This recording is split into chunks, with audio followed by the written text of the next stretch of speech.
નમસ્કાર. Current affairs with દર્શન રાવલમાં આપ સર્વેનું હાર્દિક સ્વાગત છે. મિત્રો, આપણે એક નવી સિરીઝ સ્ટાર્ટ કરવા જઈ રહ્યા છીએ જેનું નામ છે કરંટ અફેર્સ વિથ દર્શન રાવલ, જેમાં ખૂબ જ અગત્યની કરંટ અફેર્સની મેટર ઉપર ચર્ચા કરવામાં આવે અને ચર્ચા એવી રીતે કરવામાં આવે કે આગામી પરીક્ષાઓની અંદર તમને ખૂબ હેલ્પફુલ સાબિત થાય અને તમને મદદ મળશે. આપણે એવો પણ પ્રયાસ કરશું કે કરંટ અફેર્સની સાથે જીકેને પણ વણી લઈએ, જેથી કરી અને તમારું એક સરસ મટીરિયલ તૈયાર થઈ જશે. તમારે માત્ર શું કરવાનું છે કે એક સરસ રિસ્પોન્સ દેવાનો છે, નોટબુક સરસ તૈયાર કરવાની છે અને આપણે જે કંઈ મુદ્દાઓને ચર્ચામાં લેશું એ ખૂબ જ પરીક્ષાલક્ષી હશે. એનો મતલબ એ થાય કે કરંટ અફેર્સમાં અનેક પ્રકારની મેટર્સ બનતી હોય છે અને વિદ્યાર્થીઓ પોતાની રીતે પ્રયાસ કરતા હોય છે કે કાં તો વેબસાઇટમાંથી કરે, કાં તો મેગેઝિનમાંથી કરે, અથવા તો ન્યૂઝપેપરમાંથી કરે, અથવા કોઈ વિડીયોને ફોલો કરતા હોય. તો વિદ્યાર્થીઓ પોતાની રીતે પ્રયાસ કરતા હોય છે. ઘણીવાર એવું બનતું હોય છે કે જે નવા એકદમ વિદ્યાર્થીઓ હોય, જે એકદમ ફ્રેશર વિદ્યાર્થીઓ હોય છે, જે કરંટ અફેર્સની શુભ શરૂઆત કરતા હોય છે, તો વિદ્યાર્થીઓ ઘણીવાર કન્ફ્યુઝ થઈ જતા હોય છે કે કઈ મેટરને વધારે પ્રાયોરિટી દેવી, કઈ મેટરને ન કરવી જોઈએ. તો ઘણીવાર એવું પણ બને કે ન કરવાની મેટરને એ પ્રાયોરિટી દઈ દેતા હોય, પરિણામ સ્વરૂપ શું થાય કે પરીક્ષામાં એટલો ફાયદો મળતો હોતો નથી. અત્યારે હાલ આપણે વાત કરીએ તો ક્લાસ 3ની પરીક્ષા હોય તો માની લઈએ કે 5, 7 કે 8 માર્ક સુધીનું કરંટ અફેર્સ પૂછાઈ શકે અને જો જીપીએસસી બોર્ડની પરીક્ષાઓને ટાર્ગેટ કરતા હોઈએ તો એનું પ્રમાણ વધારે રહેતું હોય છે. તો જીપીએસસીની પરીક્ષાઓ માટે કરંટ અફેર્સ એક સબ્જેક્ટ તરીકે આવતો હોય છે અને ક્લાસ 3ની પરીક્ષાઓની અંદર એનું વેઇટેજ 5, 7 કે 8 માર્ક સુધીનું હોય છે. તો એક અગત્યનો વિષય તો ખરી. ઘણીવાર એવું બનતું હોય કે આપણે કોઈ એવા વિષય જે જીકેના વિષયો હોય છે એની ઉપર વધારે પડતું ભારણ દઈ દઈએ. પરીક્ષાઓની અંદર 2 કે 3 માર્ક્સનું પૂછાય, જ્યારે કરંટ અફેર્સ એવું પણ બને કે 10 માર્ક્સ સુધીનું પણ પૂછાઈ જાય. તો આને એક એઝ અ સબ્જેક્ટ આપણે કન્સિડર કરવું જોઈએ અને એવું ન થવું જોઈએ કે પરીક્ષા જ્યારે આવે ત્યારે માત્ર અઠવાડિયાની રાહ હોય ત્યારે કરંટ અફેર્સને કરી નાખ્યું અને ત્યાર પછી ભૂલી ગયા. એ પ્રકારે એ માર્ક્સ ન અપાવે. કરંટ અફેર્સ એક સતત અપડેશન માંગતો સબ્જેક્ટ રહેલો છે. બાકીના વિષયો એવા છે કે એક વખત જો સરસ તૈયાર કરવામાં આવે તો એમાં ખાસ અપડેશન એટલું રહેતું નથી. અપડેશન રહેતું હશે પરંતુ એની માત્રા ઓછી હોય છે, જ્યારે કરંટ અફેર્સની અંદર ડે ટુ ડે અપડેટ થવું પડતું હોય છે. નરેન્દ્ર મોદી કોઈ દેશની મુલાકાત લઈ આવે, અથવા તો કોઈ યોજના લોન્ચ કરી દેશે, અથવા કોઈ પ્રોજેક્ટ લોન્ચ કરી દેશે, અથવા ગુજરાતની અંદર કોઈ નવી પહેલ શરૂ થઈ જશે, અથવા તો બની શકે કોઈ સંમેલનનું આયોજન થઈ જશે. તો એવું બને કે કરંટ અફેર્સ સતત આપણી પાસે અપડેશન માગે છે. તો આપણી ઉપર એ ડિપેન્ડ છે કે આપણે કેટલી મેટર્સને કરવી અને કેટલી મેટર્સને છોડી દેવી, અને એ આપણને તો જ સમજ આવશે કે જો આપણે અગાઉની પરીક્ષાઓનો અભ્યાસ કર્યો હશે. તો મારો પ્રયાસ એવો રહેશે કે 2016-17થી જે કરંટ અફેર્સ ભણાવતો રહેલો છું અને ખાસ કરીને જ્યારે પરીક્ષાઓ નજીક હોય ત્યારે સેમિનારનું આયોજન આપણે કરીએ છીએ, ક્લાસની અંદર ઓફલાઈન આપણે આયોજન કરીએ છીએ. તો હવે એક મન એ થયું કે દર અઠવાડિયે આ રીતે એક લેક્ચર લઈને આવીએ, કેમ કે વિદ્યાર્થીઓની ડિમાન્ડ એ પ્રકારની રહેલી હોય છે. અમે ક્લાસમાં મેગેઝિન તો વિદ્યાર્થીઓને દઈએ છીએ દર મહિને, પરંતુ વિદ્યાર્થીઓ ઘણીવાર કન્ફ્યુઝનમાં હોય કે સાહેબ આખું મેગેઝિન કરવું કે આમાંથી અગત્યની મેટર્સ કરવી. પછી ઘણીવાર વિદ્યાર્થીઓની એવી પણ ડિમાન્ડ હોય છે કે નિયમિત લેક્ચર્સ જો આ પ્રકારે આપવામાં આવે તો અમને થોડી સરળતા રહેશે. તો વિદ્યાર્થીઓની ડિમાન્ડ ઘણી રહેલી અને પરિણામ સ્વરૂપે અમે એવું ડિસાઇડ કર્યું કે દર અઠવાડિયે એક આ પ્રકારનો લેક્ચર આપવામાં આવે. તો ઓફલાઈનની કામગીરી ખૂબ રહેલી છે, તેમ છતાં એમાંથી વચ્ચેથી ટાઈમ કાઢી અને આ પ્રકારનો લેક્ચર લેવામાં આવશે. નિયમિતપણે તમારે લેક્ચરને જોવાનો છે અને સરસ રિસ્પોન્સ દેવાનો છે. તો અલગ અલગ પ્રકારની મેટર આજના સેશનમાં આપણે સ્ટાર્ટ કરીએ અને એક પછી એક મેટરથી શરૂઆત કરીએ. તો સૌથી પહેલી મેટર આપણી વચ્ચે આવે છે અને એ રહેલી છે એક રાષ્ટ્ર એક ચૂંટણી, જેને ઇંગ્લિશમાં આપણે કહી શકીએ વન નેશન વન ઇલેક્શન. તો જેમ આપણે one nation one ration card સાંભળેલું છે, એની જેમ વન નેશન વન ઇલેક્શન છે. આ પ્રકારની ચર્ચા અત્યારે એટલા માટે વધારે ઉગ્રતાપૂર્વક જોવા મળે છે કારણ કે એક પેનલનું આયોજન કરેલું છે, પેનલની રચના કરેલી છે અને પેનલની અંદર જે અધ્યક્ષ વ્યક્તિ છે એ પૂર્વ રાષ્ટ્રપતિ દેશના છે, રામનાથ કોવિંદ છે. અને પેનલની અંદર અન્ય સભ્યો છે, એમાં અમિત શાહ છે, ગુલામ નબી આઝાદ છે, NK સિંઘ છે, સુભાષ કશ્યપ છે, હરીશ સાલ્વે અને સંજીવ કોઠારી. તો આપણને નામ ખ્યાલ હોવા જરૂરી છે. પરીક્ષામાં પૂછાઈ શકે કે વન નેશન વન ઇલેક્શન માટે સરકારે જે પેનલની રચના કરી એમાં નીચેનામાંથી કયા સભ્યોનો સમાવેશ થાય અથવા થતો નથી. તો રામનાથ કોવિંદ જે પૂર્વ રાષ્ટ્રપતિ રહેલા, એમની અધ્યક્ષતામાં જે પેનલની રચના થઈ છે એનું મુખ્ય કાર્ય એ હશે કે સરકારને ભલામણ કરવી કે એક દેશ અને એક ચૂંટણીનું આયોજન કઈ રીતે પોસિબલ બનશે. આની અગાઉ આપણે વાત કરીએ તો ઘણા લાંબા ટાઈમથી કેટલાક અહેવાલની અંદર એ પ્રકારના સૂચન કરવામાં આવેલા કે આ પ્રકારે આયોજન થઈ શકે એમ છે. અત્યારે આપણે જોઈ શકીએ કે દેશ ઘણી વખત એકદમ ચૂંટણીના મોડમાં રહેતો હોય છે. ઓલ ટાઈમ કોઈને કોઈ વિસ્તારની અંદર, કોઈને કોઈ રાજ્યની અંદર ઇલેક્શન રહેતું હોય છે. 1982 ની અંદર રજૂઆત કરવામાં આવી, ત્યાર પછી લગાતાર નીતિ પંચના અહેવાલમાં, કાયદા પંચના અહેવાલની અંદર ચૂંટણી પંચ તરફથી આ પ્રકારે ભલામણ સરકારને કરવામાં આવી કે વન નેશન વન ઇલેક્શન કરી શકાય એમ છે. તો આપણે સમજીએ, આખો મુદ્દો સમજીએ. સૌથી પહેલા હું તમને એ સમજાવું કે દેશની અંદર જે ચૂંટણી કરવામાં આવે છે એમાં કેટલીક ચૂંટણી એવી છે કે જેમાં લોકો ડાયરેક્ટલી ભાગ લેવા માટે જઈ શકે. આપણને ખ્યાલ છે કે ઈવીએમ હોય, ઈવીએમની અંદર જઈને આપણે વોટ દઈ આવવાનો, તો એને આપણે કહીએ ડાયરેક્ટ ઇલેક્શન, પ્રત્યક્ષ ચૂંટણી આપણે કહી શકીએ. તો તમારામાંથી ઘણા વિદ્યાર્થીઓને ખ્યાલ હશે કે એક ચૂંટણી રહેલી હોય છે લોકસભાની, અને આ લોકસભાની ચૂંટણી ક્યારે આવશે તો બધું સામાન્ય રહેશે તો 2024 ની અંદર આવશે. પરંતુ સંસદનું જે વિશેષ સત્રનું આયોજન 18 થી લઈને 22 સપ્ટેમ્બર સુધી કરવામાં આવ્યું છે, તો વિરોધ પક્ષના નેતાઓને એવું લાગી રહ્યું છે કે આ સ્પેશિયલ જે સેશન બોલાવવામાં આવ્યું છે એમાં કદાચ વન નેશન વન ઇલેક્શનને લઈ અને કંઈક ગોઠવણ થયેલી હશે, અથવા તો લોકસભાની જે ચૂંટણી છે એને વહેલા કરાવી દેશે, 2024 ની જગ્યાએ 2023 કરાવી દેશે. તો બધું સામાન્ય રહેશે તો 2024 થશે, અધરવાઇઝ 2023 પણ વહેલી ચૂંટણી થઈ શકશે. લોકસભાની ચૂંટણીમાં આપણે ભાગ લેવા માટે જઈ શકતા હોઈએ અને આપણા વિસ્તારમાંથી જે વ્યક્તિને ચૂંટીને મોકલીએ દિલ્હીમાં લોકસભામાં બેસવા માટે જતા હોય છે. તો લોકસભાની ચૂંટણી એટલે તમારે યાદ રાખવાનું કે વડાપ્રધાન વાળી ચૂંટણી આપણે યાદ રાખી શકીએ. અધરવાઇઝ વડાપ્રધાનની ડાયરેક્ટ ઇલેક્શન ન થાય, વડાપ્રધાનની પરોક્ષ રીતે પસંદગી કરવામાં આવે છે. મતલબ એ જે તે પાર્ટી તરફથી જેને લોકસભામાં બહુમતી મળી હોય એ પક્ષ તરફથી ડિસાઇડ થતું હોય છે. એક હોય છે પ્રત્યક્ષ ચૂંટણીમાં વિધાનસભાની ચૂંટણી આવતું હોય છે. વિધાનસભાની ચૂંટણીનો મતલબ થશે કે રાજ્યની અંદર જે મુખ્યમંત્રી વાળી ચૂંટણી હોય છે એને આપણે કહી શકીએ વિધાનસભાની ચૂંટણી. અને એક હોય છે સ્થાનિક સ્વરાજની ચૂંટણી, જેમાં ગામડાઓની અંદર રહેતા હોય તો ગ્રામ પંચાયત, તાલુકા પંચાયત અથવા જિલ્લા પંચાયતની ચૂંટણી હોય, અને જો શહેરમાં રહેતા હોય તો નગરપાલિકા, અને મોટા શહેર હોય તો મહાનગરપાલિકા. આ ત્રણ એવી ચૂંટણીઓ રહેલી છે કે જેમાં લોકો ડાયરેક્ટલી વોટ દેવા માટે જઈ શકતા હોય છે. હવે તમે વિચારો કે લોકસભાની ચૂંટણી ક્યારે આવે છે? 2024 બધું સામાન્ય રહેશે. તો આ વિધાનસભાની ચૂંટણી હવે આવશે 2027. અને તમે જે વિસ્તારમાં રહેતા હશો તો ત્યાં સ્થાનિક સ્વરાજની ચૂંટણી કોઈક ને કોઈક સમયાંતરે આવતી રહેતી હોય છે. ક્યારેક જિલ્લા પંચાયતની હોય, ક્યારેક તાલુકા પંચાયતની હોય, ક્યારેક ગ્રામ પંચાયતની હોય. ઘણીવાર એવું પણ બને કે લોકો વોટ દઈને આવતા રહેતા હોય છે અને ખ્યાલ નથી કઈ ચૂંટણીમાં વોટ દઈને આવ્યા, બસ એ વોટ દઈને આવતા રહેતા હોય છે. તો દેશ સતત અને સતત ઇલેક્શન મોડ ઉપર રહેતો હોય છે. બીજી કેટલીક ચૂંટણી એવી રહેલી છે કે જેમાં મતલબ એકદમ જાદુઈ ચૂંટણી છે કે જેમાં લોકોને ખ્યાલ નથી આવતો, ચૂંટણી થઈ જાય છે, પરોક્ષ રીતે એ ઇલેક્શન થતા હોય છે. જેમાં એક હોય છે રાષ્ટ્રપતિની ચૂંટણી, એક ઉપરાષ્ટ્રપતિની, એક રાજ્યસભાની અને એક વિધાન પરિષદની ચૂંટણી રહેલી હોય છે. જ્યારે આપણે ચૂંટણી સંબંધી કેટલીક ચર્ચાઓ કરતા હોઈએ ત્યારે તમને કેટલાક અનુચ્છેદ ખ્યાલ હોવા જરૂરી છે. જેમ કે એક અનુચ્છેદ તમારે યાદ રાખવાનો છે, 324 નંબર, જેમાં કેન્દ્રીય ચૂંટણી પંચની જોગવાઈ કરવામાં આવેલી છે અને રાષ્ટ્રપતિ નક્કી કરશે એટલા કમિશનર એમાં કામ કરશે. તો અત્યારે હાલ ફિલહાલ એક મુખ્ય કમિશનર કામ કરે છે અને બાકીના 2 અન્ય કમિશનર ચૂંટણી પંચમાં કામ કરે છે.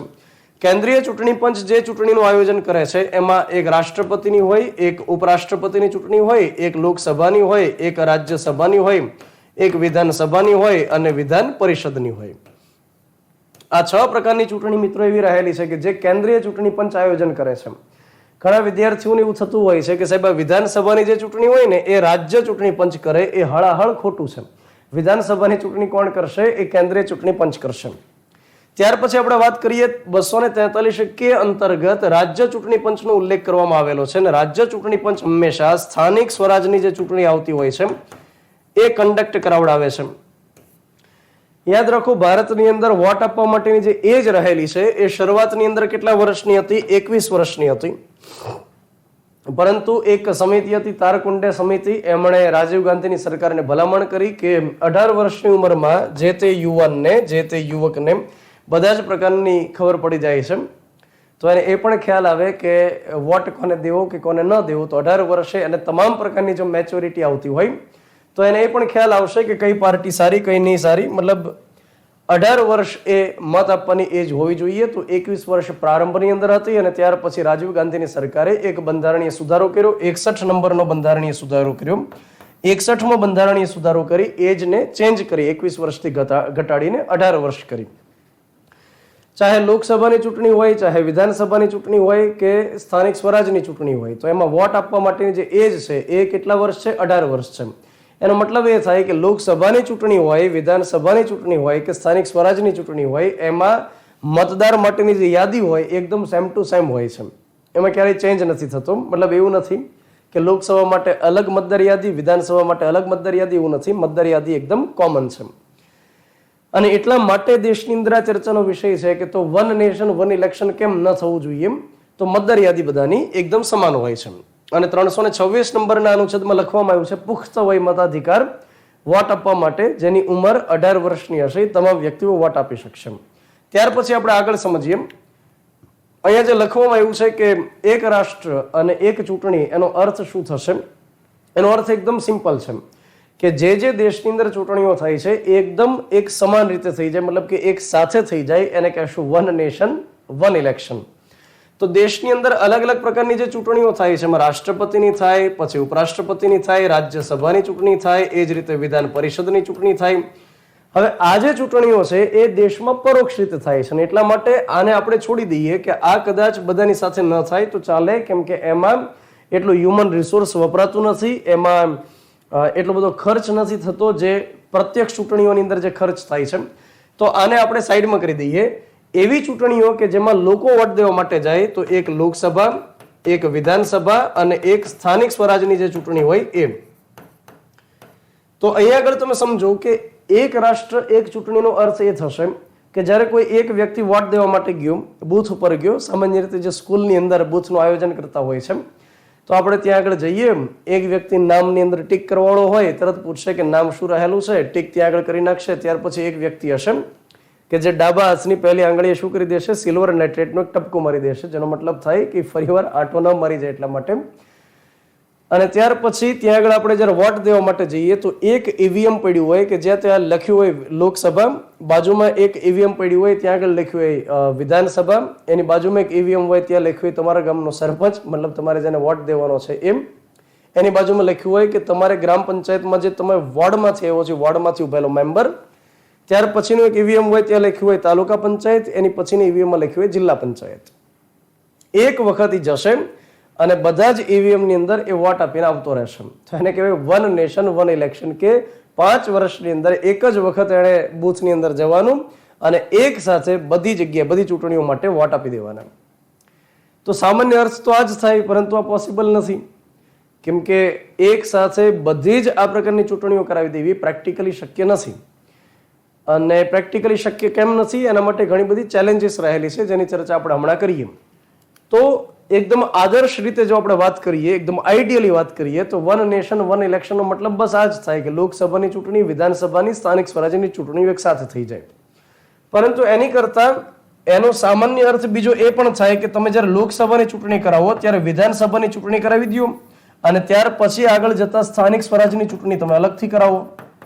તો એક સામાન્ય અર્થ આ પણ થાય. આ એકદમ આદર્શ અર્થ થાય. આ જેનો પ્રેક્ટિકલી તમે ઉપયોગ કરી શકો એવો અર્થ થાય કે લોકસભાની ચૂંટણી અને વિધાનસભાની ચૂંટણી એક સાથે થઈ ગઈ, સ્થાનિક સ્વરાજ્યની ચૂંટણી તમે આગળ જતા કરાવી દો. અથવા એક બીજો મતલબ એ પણ થાય કે લોકસભાની ચૂંટણી તમે અલગથી કરાવી દો અને વિધાનસભાની ચૂંટણી અને સ્થાનિક સ્વરાજ્યની ચૂંટણી તમે કમ્બાઇન્ડ કરાવી દો. તો આ પણ એક અર્થ થતો હોય છે. તમારે એટલું યાદ રાખવાનું કે વન નેશન વન ઇલેક્શન એટલે કે એક વ્યક્તિ જ્યારે વોટ દેવા માટે જાય ત્યારે એક સાથે ઘણી બધી ચૂંટણીઓમાં વોટ દઈને આવતો રહે. સરકાર આગળ જતા જો આયોજન કરશે તો કઈ રીતે આયોજન કરશે એ આપણને ખ્યાલ નથી. મતલબ આઈડિયલી બધી જ ચૂંટણીઓ માટે એક જ સમયની વ્યવસ્થા કરી દેશે.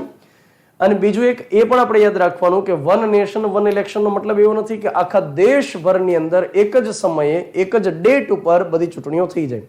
અને ક્યારેય પોસિબલ નથી, કેમ કે એટલા ઈવીએમ પણ આપણી પાસે ન હોય, એટલા સીઆરપીએફના જવાનો પણ આપણી પાસે ન હોય કે આખા દેશભરમાં એક જ ડેટ ઉપર વોટિંગ થાય. જ્યારે હું એમ બોલું કે વન નેશન વન ઇલેક્શન, તો એનો મતલબ થાય કે અલગ અલગ તબક્કાઓની અંદર વોટિંગ થાય, કે ગુજરાતમાં આ ડેટ ઉપર થાય, ઉત્તર પ્રદેશમાં આ તારીખે થાય, મણિપુરમાં તારીખે થાય. તો એ રીતે ફેઝ વાઇઝ એની ચૂંટણીઓ કરવામાં આવે, એ આપણે માનસિક રીતે સમજી લેવાનું છે. સામાન્ય રીતે જે થવું જોઈએ એ કદાચ આ થઈ શકશે મારા મત પ્રમાણે કે લોકસભા અને વિધાનસભાની ચૂંટણીઓને એક સાથે કમ્બાઇન્ડ કરી શકાય અને સ્થાનિક સ્વરાજ્યની ચૂંટણીઓને અલગથી વ્યવસ્થાની અંદર રાખી શકાય. તો મોટા ભાગે જે એક્સપર્ટ વ્યક્તિઓ છે એનું પણ માનવાનું આ છે કે તમે આ જે રસ્તો છે એને અપનાવી શકો, કે લોકસભાની ચૂંટણી એટલે કે કેન્દ્રમાં જે સરકાર બને છે એના માટેની, અને રાજ્યમાં જેની સરકાર બને છે એના માટેની ચૂંટણી તમે એક સાથે કરી શકો. તો આનો બેઝિક અર્થ થાય. એના પછી આપણે વાત કરીએ ભારતની અંદર ચૂંટણીનો ઇતિહાસ કયા પ્રકારનો રહ્યો. આપણે સૌ જાણીએ છીએ કે ભારતીય બંધારણ સભાની અંતિમ બેઠક હતી 24 જાન્યુઆરી 1950 ના દિવસે. આ ભારતીય બંધારણ સભાની અંતિમ બેઠક હતી અને એ દિવસે ડિસાઇડ કર્યું કે હવે આપણે ભારતીય બંધારણનો સંપૂર્ણ અમલ કરી દઈએ. 26 જાન્યુઆરી 1950 ના દિવસે સંપૂર્ણ અમલ થાય છે અને એ સમય દરમિયાન સંસદ નહોતી. લોકસભા અને રાજ્યસભા એ સમય ગઠિત થયેલી નહોતી. લોકસભા અને રાજ્યસભા માટેની ચૂંટણીઓ એ સમય તાત્કાલિક થઈ શકે એ પ્રકારનું મિકેનિઝમ ભારતની પાસે નહોતું. ભારતની પાસે વ્યવસ્થા જ નહોતી, કેમ કે અંગ્રેજના સમયમાં ક્યારેય પોસિબલ જ નહોતું થયું કે આખા દેશભરની અંદર આપણે એક સાથે ચૂંટણી કરાવી હોય.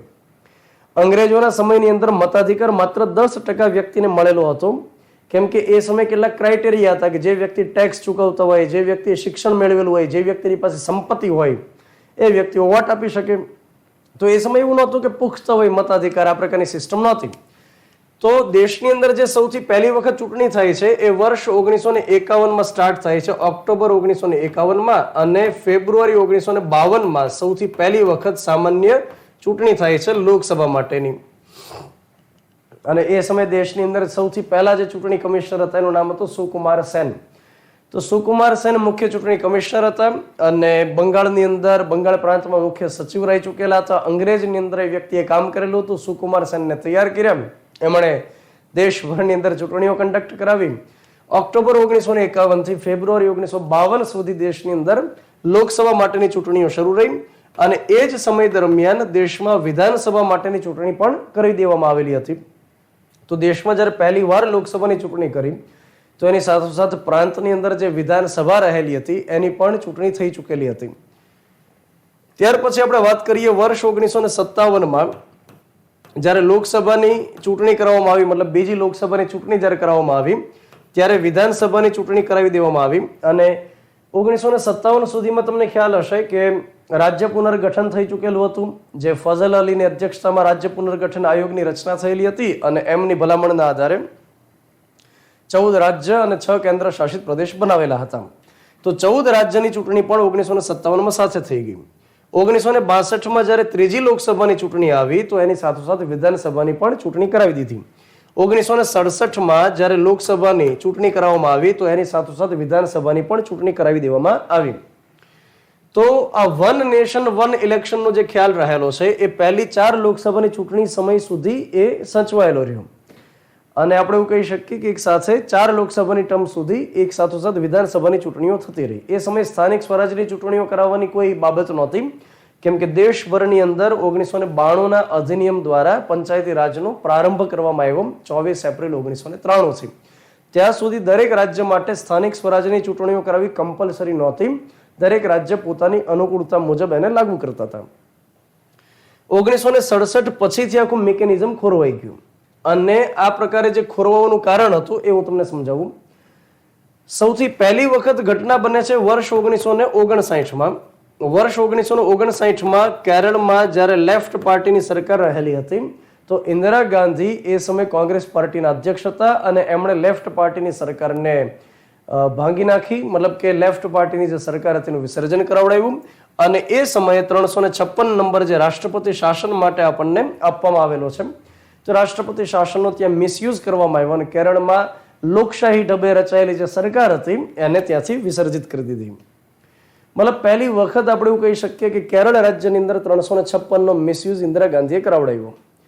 તો કેરળની જે સાયકલ શરૂ હતી 1957 ત્યાં આગળ લોકસભાની ચૂંટણી થઈ ત્યારે કેરળમાં રાજ્યની સરકારની રચના થઈ ગઈ, વિધાનસભાની આખી ચૂંટણીઓ સાથોસાથ થઈ ગઈ હતી, પણ 1959 ની અંદર કેરળમાં એનો ભંગ કરવામાં આવ્યો.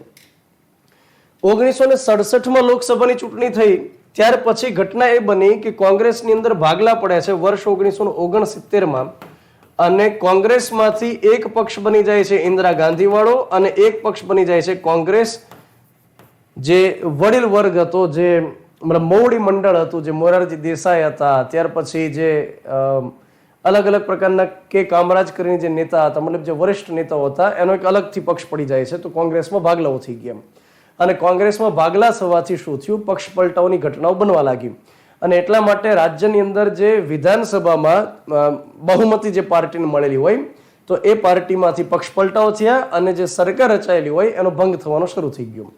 તો સરકાર જ્યારે ત્યાં આગળ પોતાની બહુમતી ન ટકાવી શકે અને વિધાનસભાનો ભંગ કરવાની ફરજ પડી, તો ઘટના એ થવા લાગી કે વન નેશન વન ઇલેક્શનની જે સાયકલ હતી એ તૂટવાની શરૂઆત થઈ ગઈ.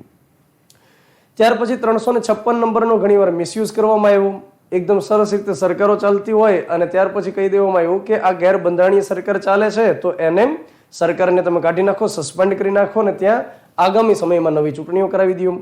જેમ કે વર્ષ 1977માં મોરારજી દેસાઈની સરકાર જ્યારે રચાયેલી હતી, જનતા પાર્ટીની સરકાર રચાઈ અને જેને આપણે પહેલી બિન કોંગ્રેસી સરકાર કહીએ છીએ, તો એ સમય દરમિયાન મોરારજી દેસાઈએ અલગ અલગ 6 રાજ્યની અંદર 356 નો મિસયુઝ કર્યો અને જે કોંગ્રેસ શાસિત જે સરકારો હતી એમને હટાવી દીધી અને વિધાનસભાનો વહેલા ભંગ કરાવી દીધો. અને ત્યાર પછી જ્યારે 1980 ની અંદર ઇન્દિરા ગાંધીની સરકાર આવી તો એમણે એ જ પ્રકારનું વલણ દાખ્યું અને અલગ અલગ લગભગ 6 કે 9 રાજ્યની અંદર આ પ્રકારની ઘટનાઓ બની કે 356 નો મિસયુઝ કરવામાં આવ્યો. તો હું તમને એ સમજાવી રહ્યો છું કે જે પહેલી 4 લોકસભાની ટર્મ સુધી વન નેશન વન ઇલેક્શન હતું અને વિધાનસભાનો વહેલા ભંગ કરવામાં આવ્યા, એના કારણે સાયકલ તૂટી ગઈ. અને એવું નથી કે માત્ર વિધાનસભાનો જ વહેલા ભંગ કરવામાં આવ્યો, લોકસભાનો વહેલા ભંગ કરવામાં આવ્યો. તમને એ ખ્યાલ હશે કે ભારતીય બંધારણમાં એ પ્રકારની વ્યવસ્થા કરવામાં આવેલી છે કે વડાપ્રધાનની ભલામણથી રાષ્ટ્રપતિ લોકસભાનો વહેલા ભંગ કરી શકે ને એ જ પ્રકારે મુખ્યમંત્રીની ભલામણથી રાજ્યપાલ વિધાનસભાનો વહેલા ભંગ કરાવી શકે. મતલબ મુદત પૂરી થવાની હોય એની પહેલા પણ ભંગ થઈ શકે. જેમ કે ચોથી લોકસભા જે 1967 થી 1972 સુધી ચાલવી જોઈએ એની જગ્યાએ વર્ષ 1971માં ઇન્દિરા ગાંધીની ભલામણથી રાષ્ટ્રપતિએ લોકસભાનો વહેલા ભંગ કરી દીધો હતો. તો આ પ્રકારની ઘટનાઓ બનતી રહી અને એટલા માટે જે એક સાથે સાથે ચૂંટણીઓ થતી હતી એ સાયકલ આખી વિખાઈ ગઈ અને પરિણામ સ્વરૂપે અત્યારે ફરીવાર એ વિચારણા કરવામાં આવે છે કે વન નેશન વન ઇલેક્શન થઈ શકે કે કેમ. હવે આપણે ચર્ચા એ કરીએ કે વન નેશન અને વન ઇલેક્શન કરવામાં આવે તો એનાથી ફાયદાઓ શું થાય. તો ચૂંટણી ખર્ચ ઘટી શકે. જે એકની એક પ્રકારની પ્રક્રિયા જે વારંવાર કરવામાં આવે તો એના કારણે ખર્ચ વધે, તો આ ખર્ચ ઘટી શકે. સરકારી તંત્ર વારંવાર ચૂંટણીના કાર્યમાં જે જોતરાઈ જતું હોય છે એ ન થાય. જેમ કે જ્યારે કોઈ વિધાનસભાની ચૂંટણી હોય અથવા તો લોકસભાની ચૂંટણી હોય અને એને મહિના દિવસની રાહ હોય તો મામલતદાર કચેરીએ જાઓ કે કલેક્ટર કચેરીએ જાઓ તો ત્યાંથી જવાબ મળે કે અધિકારી સાહેબ છે એ ચૂંટણીના કામમાં વ્યસ્ત છે. તો સરકારી તંત્ર વારંવાર ચૂંટણીના કાર્યમાં ન રોકાય. લોકો 5 વર્ષમાં એક જ વાર વોટ દેવા માટે જાય તો ચૂંટણીમાં વ્યવસ્થિત રીતે ભાગીદારી કરી શકે. મતલબ કે વોટ દેવાની અંદર એને એક્સાઇટમેન્ટ હોય અને અત્યારે આપણે જોઈ શકીએ કે જે વોટિંગ થાય છે એમાં પર્સન્ટેજ જોઈએ તો 55% હોય, 62% હોય અથવા 40% હોય. તો એની જગ્યાએ જો એક જ વખત ચૂંટણી આવે તો ચૂંટણીનું એક્સાઇટમેન્ટ પણ રહેતું હોય અને બની શકે વોટિંગમાં ભાગીદારી પણ વધે. ત્યાર પછી નેતાઓ અને મંત્રીઓ જે હોય એ ચૂંટણીના સતત કાર્યક્રમની અંદર જે વ્યસ્ત હોય છે એના કારણે પોતે વિકાસલક્ષી કામ નથી કરી શકતા. બીજી બાબત એ પણ રહેલી હોય છે કે રાજ્ય સરકાર હોય અથવા તો કેન્દ્ર સરકાર હોય એ ખૂબ જ અગત્યના ડિસિઝન લેવાથી અચકાતા હોય છે. એમને તરત મનની અંદર ચાલતું હોય છે કે ફલાણી ચૂંટણી ટૂંક સમયમાં છે, એ ચૂંટણી કમ્પ્લીટ થાય તો આપણે આ પ્રોજેક્ટની જાહેરાત કરીએ. મતલબ કે કેટલાક એવા ડિસિઝન પણ હોય છે, પ્રોજેક્ટ પણ હોય છે કે જેમાં લોકોને ઘણીવાર ન પણ ગમતું હોય પણ એ દેશ હિત માટે જરૂરી હોય તો આવા ડિસિઝન લેવાથી નેતાઓ કે મંત્રીઓ અચકાતા હોય છે, તો એ ન થાય. તો આ કેટલાક ફાયદાઓ છે. સામે એની કેટલીક ચેલેન્જીસ પણ રહેલી છે. ચેલેન્જીસ એ રહેલી છે વન નેશન વન ઇલેક્શન કરવાની અંદર. સૌથી મોટી ચેલેન્જ એ રહેલી છે કે માની લ્યો કે કોઈક રીતે સાયકલને સેટ કરી દીધી કે લોકસભાની ચૂંટણી અને વિધાનસભાની ચૂંટણી જો એક સાથે કરવા માટે એક સાયકલ સેટ કરી દીધી અને કેટલાક સમયની અંદર સાયકલ સેટ કરવી હોય તો 2-4-5 વર્ષની અંદર સેટ થઈ શકે. આ બહુ અઘરી બાબત નથી. કાયદા પંચે જે અહેવાલ રજૂ કર્યો 21માં કાયદા પંચે, તો આમાં આખો ડિટેલ ડ્રાફ્ટ એમણે તૈયાર કરીને આપેલો છે કે કઈ રીતે આ પોસિબલ બને છે. તો 2 થી 5 વર્ષની અંદર કદાચ પોસિબલ થઈ જાય.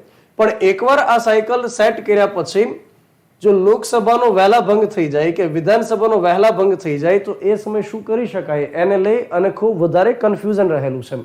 તો સૌથી મોટી ચેલેન્જ રહેલી છે. બીજી એક ચેલેન્જ એ રહેલી છે આમાં કે માની લો કે 5 વર્ષમાં એક જ વાર ચૂંટણી કરવામાં આવે 5 વર્ષમાં, અથવા એવું પણ બને કે ફેઝ વાઇઝ ચૂંટણી કરે અને 5 વર્ષમાં 2 વખત ચૂંટણી કરાવી દે. એવી પણ શક્યતા રહેલી છે કે વન નેશન વન ઇલેક્શન એવી રીતે ન કરીએ, મતલબ 5 વર્ષમાં એક જ વાર ચૂંટણી નહીં, 2 અલગ અલગ ફેઝની અંદર કરીએ. જેમ કે લોકસભાની સાથે 12 જેટલા રાજ્ય વિધાનસભાની ચૂંટણી કરીએ અને બીજા 2.5 વર્ષ પછી બાકીના જે રાજ્યની વિધાનસભા બાકી હોય એની ચૂંટણી કરાવી દઈએ, એક સાથે કદાચ બધાનું સાગમટે ન કરીએ, તો એનાથી એવું પણ બને કે જે નેતાઓ હોય કે મંત્રીઓ હોય એ જવાબદાર થોડા ઓછા થઈ જાય. જેમ કે એમને ખ્યાલ આવે કે 5 વર્ષમાં 1 કે 2 વખત જ પ્રજાની વચ્ચે જવાનું છે, તો એવું પણ બને કે એની જવાબદારીમાં ઘટાડો થાય. તો એક બીજી ચેલેન્જ પણ એ રહેલી છે.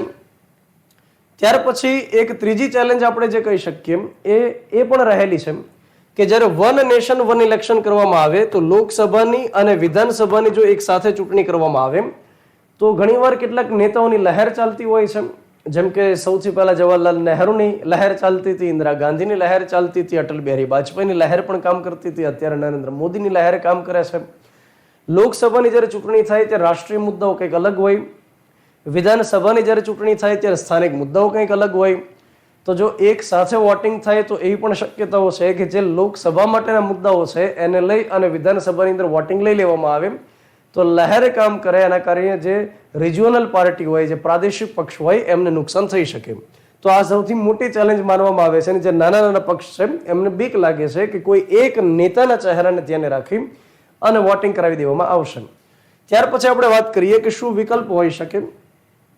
તો આ જે પ્રક્રિયા છે વન નેશન વન ઇલેક્શન કરવાની એ એક ઝટકે નહીં થઈ શકે. ગાડી ચાલતી હોય, મતલબ એકદમ સ્પીડમાં ગાડી ચાલતી હોય, અચાનક બ્રેક મારી દેવામાં આવે તો એનાથી નુકસાન વધારે થતું હોય, તો અચાનક આ ન થઈ શકે. એની કરતાં એવા વિકલ્પ હોઈ શકે કે પહેલાં તો એવું કરી શકાય કે 2024ની અંદર જેટલી વિધાનસભાની ચૂંટણીઓ આવે છે જેટલા રાજ્યમાં એને એક સાથે કરી શકાય. એવું પણ બની શકે કે લોકસભાની ચૂંટણી જે 2024માં આવે તો એની સાથોસાથ 2024માં જેટલા રાજ્યની વિધાનસભાની ચૂંટણી આવે એને પણ કમ્બાઇન્ડ કરી શકાય. એવું પણ કરી શકાય કે 2025માં જે રાજ્યની વિધાનસભાની ઇલેક્શન આવતી હોય એના કાર્યકાળને ઘટાડી અને લોકસભાની સાથે કરી શકાય. મતલબ ધીમી રાહે ધીમે ધીમે કરતા કરી શકાય. રાજ્યની અંદર એવું પણ થઈ શકે કે સ્થાનિક સ્વરાજની ચૂંટણીઓ જેટલી પણ આવતી હોય, જિલ્લા, તાલુકા, ગ્રામ પંચાયતની, એને કમ્બાઇન્ડ એક સાથે કરાવી શકાય. મતલબ કમ્બાઇન્ડ મતલબ એક વોટ આપે એમ નહીં, અલગ અલગ ઈવીએમ મૂકી અને એક સાથેની ચૂંટણીઓ કરાવી શકાય. તો આના વિકલ્પ અલગ અલગ પ્રકારના રહેલા છે. જો મેઇન્સની અંદર કદાચ જવાબ લખવાના થાય તો તમને કામ લાગી શકે. ઇન્ટરવ્યુમાં કદાચ જીપીએસસી બોર્ડની પરીક્ષાઓ હોય તો કામ લાગી શકે. વન નેશન વન ઇલેક્શન કરવાથી બંધારણની અંદર કયા પ્રકારના ફેરફાર કરવા જોઈએ અથવા કોઈ કાનૂનમાં કોઈ ફેરફાર કરવા જોઈએ કે કેમ? તો હા, લોક પ્રતિનિધિત્વ ધારો 1951 જે રહેલો છે જેમાં ચૂંટણી સંબંધી કેટલીક લાયકાત, ગેરલાયકાત અને કેટલીક બાબતોની ચર્ચાઓ કરવામાં આવેલી છે. તો એક લોક પ્રતિનિધિત્વ ધારો 1951માં ચેન્જીસ કરવા પડે જરૂરી, અને ભારતીય બંધારણના કેટલાક અનુચ્છેદમાં ફેરફાર કરવા પડે. જેમ કે એક અનુચ્છેદ રહેલો છે 85 નંબરનો, જેમાં લખવામાં આવ્યું કે વડાપ્રધાનની સલાહથી રાષ્ટ્રપતિ લોકસભાનો ભંગ કરી શકે, મુદતની પહેલા ભંગ કરી શકે. જેમ કે 2024ની અંદર લોકસભાનો કાર્યકાળ ખતમ થતો હોય, 17મી લોકસભા અત્યારે હાલમાં જે કાર્યરત છે, તો એની જગ્યાએ નરેન્દ્ર મોદી જો રાષ્ટ્રપતિને ભલામણ આપે કે 2023માં ભંગ કરી દેવો છે તો આ અંગેની જોગવાઈ 85 નંબરમાં લખવામાં આવેલી છે. એમાં જરૂરી ચેન્જ કરવો પડે કે આ રીતે વડાપ્રધાનની માત્ર જે માનસિકતા હોય, વડાપ્રધાનની જે ભલામણ હોય એનાથી ભંગ ન થવો જોઈએ, નહીંતર જે આખી સાયકલ બનાવેલી હોય એ તૂટી જશે.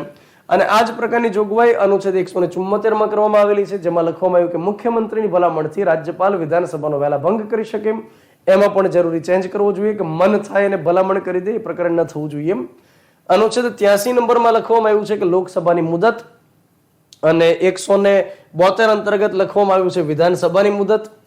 તો મુદતમાં લખવામાં આવ્યું છે કે જો વહેલા ભંગ ન કરવામાં આવે તો લોકસભાની મુદત 5 વર્ષ રહેશે, અને જો વહેલા ભંગ ન કરવામાં આવે તો વિધાનસભાની મુદત 5 વર્ષ રહેશે. એમાં જરૂરી ફેરફાર કરવો પડશે. હું તમને એક્ઝામ્પલ આપું. માની લો કે 2022ની અંદર વિધાનસભાની આપણી ચૂંટણી થયેલી છે, જે વિઠ્ઠલભાઈ પટેલ ભવન બિલ્ડિંગ રહેલું છે વિધાનસભા. 2022માં 15મી વિધાનસભાની ચૂંટણી થયેલી, 2027 સુધી કામ કરશે. કોઈક કારણ સાથે માની લો કે 2023માં એનો ભંગ કરી દેવામાં આવ્યો, તો 2023માં નવી વિધાનસભાની રચના કરવામાં આવે તો એવું પછી ન થવું જોઈએ કે 2023થી નવા નાકે નવી દિવાળી, નવી ઘોડીનો નવો દાવ અને 2028 સુધી એનો કાર્યકાળ રહે. જો વન નેશન વન ઇલેક્શન કરવું હોય તો એમાં એ પ્રકારની જોગવાઈ કરવી પડે કે અધ વચ્ચે જો એનો ભંગ થાય, નવી વિધાનસભાની રચના કરવામાં આવે તો નવી વિધાનસભા જૂની વિધાનસભાનો બાકી રહેતો જે કાર્યકાળ હતો ત્યાં સુધી જ કામ કરશે. આ પ્રકારની જોગવાઈ કરવી પડે અને તો જ એ સાયકલ જળવાઈ રહે વન નેશન વન ઇલેક્શન માટે. તો આ પ્રકારના જરૂરી કેટલાક ફેરફાર ભારતીય બંધારણમાં કરવા પડે.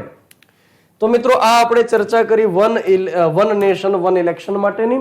હવે આપણે બીજી મેટર તરફ જઈએ છીએ અને એ રહેલી છે બ્રિક્સ 2023 માટેની.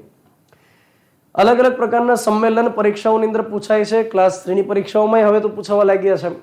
બ્રિક્સ એક સંમેલન રહેલું છે જેનું વાર્ષિક રીતે કોઈને કોઈ દેશની અંદર આયોજન કરવામાં આવે, કોઈને કોઈ દેશ એનું હોસ્ટિંગ કરતું હોય છે, યજમાન બનતું હોય છે અને બાકીના દેશના જે વડાઓ હોય છે એમને બોલાવતું હોય છે, ઇન્વાઇટ કરતું હોય છે. આપણે આ સેશનની અંદર બ્રિક્સ વિશે ચર્ચા કરશું, પછી આસિયાન વિશે વાત કરશું, G20 વિશે વાત કરશું. પણ જ્યારે જ્યારે સંમેલન આપણે ચર્ચામાં આવે ત્યારે તમારે એટલું યાદ રાખવાનું કે શિખર સંમેલન શબ્દ ત્યારે વપરાશે જ્યારે જે તે દેશના વડાપ્રધાન અથવા રાષ્ટ્રપતિ ભાગ લેશે, કંઈક ને કંઈક સમજૂતી કરાર કરશે અને જે સમજૂતી કરાર કરે એ તરત લાગુ નહીં થાય, એ આગામી સમયની અંદર લાગુ થશે. જેમ કે જે તે દેશની સંસદમાંથી પણ એને પસાર કરવું પડે ત્યાર પછી લાગુ થશે. તો હળશે મળશે, એકબીજાની સાથે ચર્ચાઓ કરશે, કોઓપરેટ કરવાનો પ્રયાસ કરશે અને જે કોમન સમસ્યાઓ હોય, જે કોમન પ્રશ્નો હોય એને સોલ્વ કરવા માટે પ્રયાસ કરશે. આ સંમેલનનો મુખ્ય ઉદ્દેશ હોય છે. તો બ્રિક્સ એક આપણને ખ્યાલ આવે કે અલગ અલગ દેશના પહેલા અક્ષરને ભેગા કરી અને બનાવવામાં આવેલું એક ટૂંકું શબ્દ છે બ્રિક્સ. બ્રાઝિલ છે, રશિયા છે, ઇન્ડિયા છે, ચાઇના છે અને સાઉથ આફ્રિકા છે. તાજેતરમાં ચર્ચામાં એટલા માટે છે કે નરેન્દ્ર મોદી બ્રિક્સની બેઠકમાં ભાગ લઈ આવ્યા અને આ બ્રિક્સની બેઠક હતી અત્યાર સુધીની 15મી બેઠક હતી અને જોહાનિસબર્ગ જે દક્ષિણ આફ્રિકામાં આવેલું છે ત્યાં આગળ આનું આયોજન થયેલું હતું. તો સૌથી પહેલો પ્રશ્ન કે કેટલામાં હતી? 15મી બ્રિક્સનું આ એક સંમેલનની બેઠક હતી અને જોહાનિસબર્ગ ખાતેનું આયોજન હતું. આ વખતે જે બ્રિક્સ સંમેલનનું આયોજન થયું એની થીમ શું હતી, વિષય શું હતો? બ્રિક્સ અને આફ્રિકા પરસ્પર ત્વરિત વિકાસ, ટકાઉ વિકાસ તથા સમાવેશી વિકાસ. તો ઘણીવાર વિષય આપણને પરીક્ષામાં પૂછાઈ શકે. બીજી બાબત એ છે કે આ વખતે બ્રિક્સમાંથી જે સવાલ પૂછવાની પૂર્ણ શક્યતા જે રહેલી છે એ કે બ્રિક્સની અંદર નવા કયા દેશનો ઉમેરો કરવામાં આવે. તો ટોટલ જે નવા 6 દેશનો ઉમેરો કરવામાં આવ્યો એમાં એક ઇજિપ્ત રહેલું છે, એક ઈરાન રહેલું છે, સાઉદી અરેબિયા, UAE સંયુક્ત આરબ અમીરાત, ઇથિયોપિયા અને આર્જેન્ટિના. તો આ નવા 6 દેશ છે કે જેનો ઉમેરો કરવામાં આવ્યો. આ લગભગ પરીક્ષામાં પૂછવું જોઈએ એવી શક્યતા મને દેખાય છે. હવે બ્રિક્સનો થોડો ઇતિહાસ આપણે સમજી લઈએ કે બ્રિક્સનો ઇતિહાસ એ પ્રકારનો છે કે એક બ્રિટિશ અર્થશાસ્ત્રી હતા, જીમ ઓ'નીલ કરીને વ્યક્તિ હતા. એમણે એવી કલ્પના કરેલી હતી કે જો 4 દેશ ભેગા થઈ જાય અને 4 દેશ એકબીજાની સાથે આર્થિક સહયોગ કરશે, એકબીજાને કોઓપરેટ કરશે તો એ ખૂબ મજબૂતાઈથી આગળ વધી શકશે. આ પ્રકારની પરિકલ્પના કરી હતી જીમ ઓ'નીલ નામના એક અર્થશાસ્ત્રીએ, જેમણે કલ્પના કરી હતી 2001માં. અને એ સમયે એમણે કલ્પના કરેલી હતી કે એક બ્રાઝિલ છે, એક રશિયા છે, ઇન્ડિયા છે અને ચાઇના છે. જો આ 4 દેશ એકબીજાની સાથે સહયોગ કરવા લાગશે તો એમનો વિકાસ ચોક્કસ થશે. અને ત્યાર પછી પરિકલ્પના સાબિત થઈ, મતલબ સફળ સાબિત થઈ. 2009ની અંદર આ પ્રકારનું સૌથી પહેલું એક આયોજન કરવામાં આવ્યું, સંમેલનની રચના કરવામાં આવી અને ત્યાર પછી એ સમયે તો 4 દેશ ભેગા થયેલા હતા. બ્રિક 2010 થી દક્ષિણ આફ્રિકાને જોડવામાં આવ્યું, સાઉથ આફ્રિકાને જોડવામાં આવ્યું, એટલા માટે બ્રિકમાંથી થઈ ગયું બ્રિક્સ.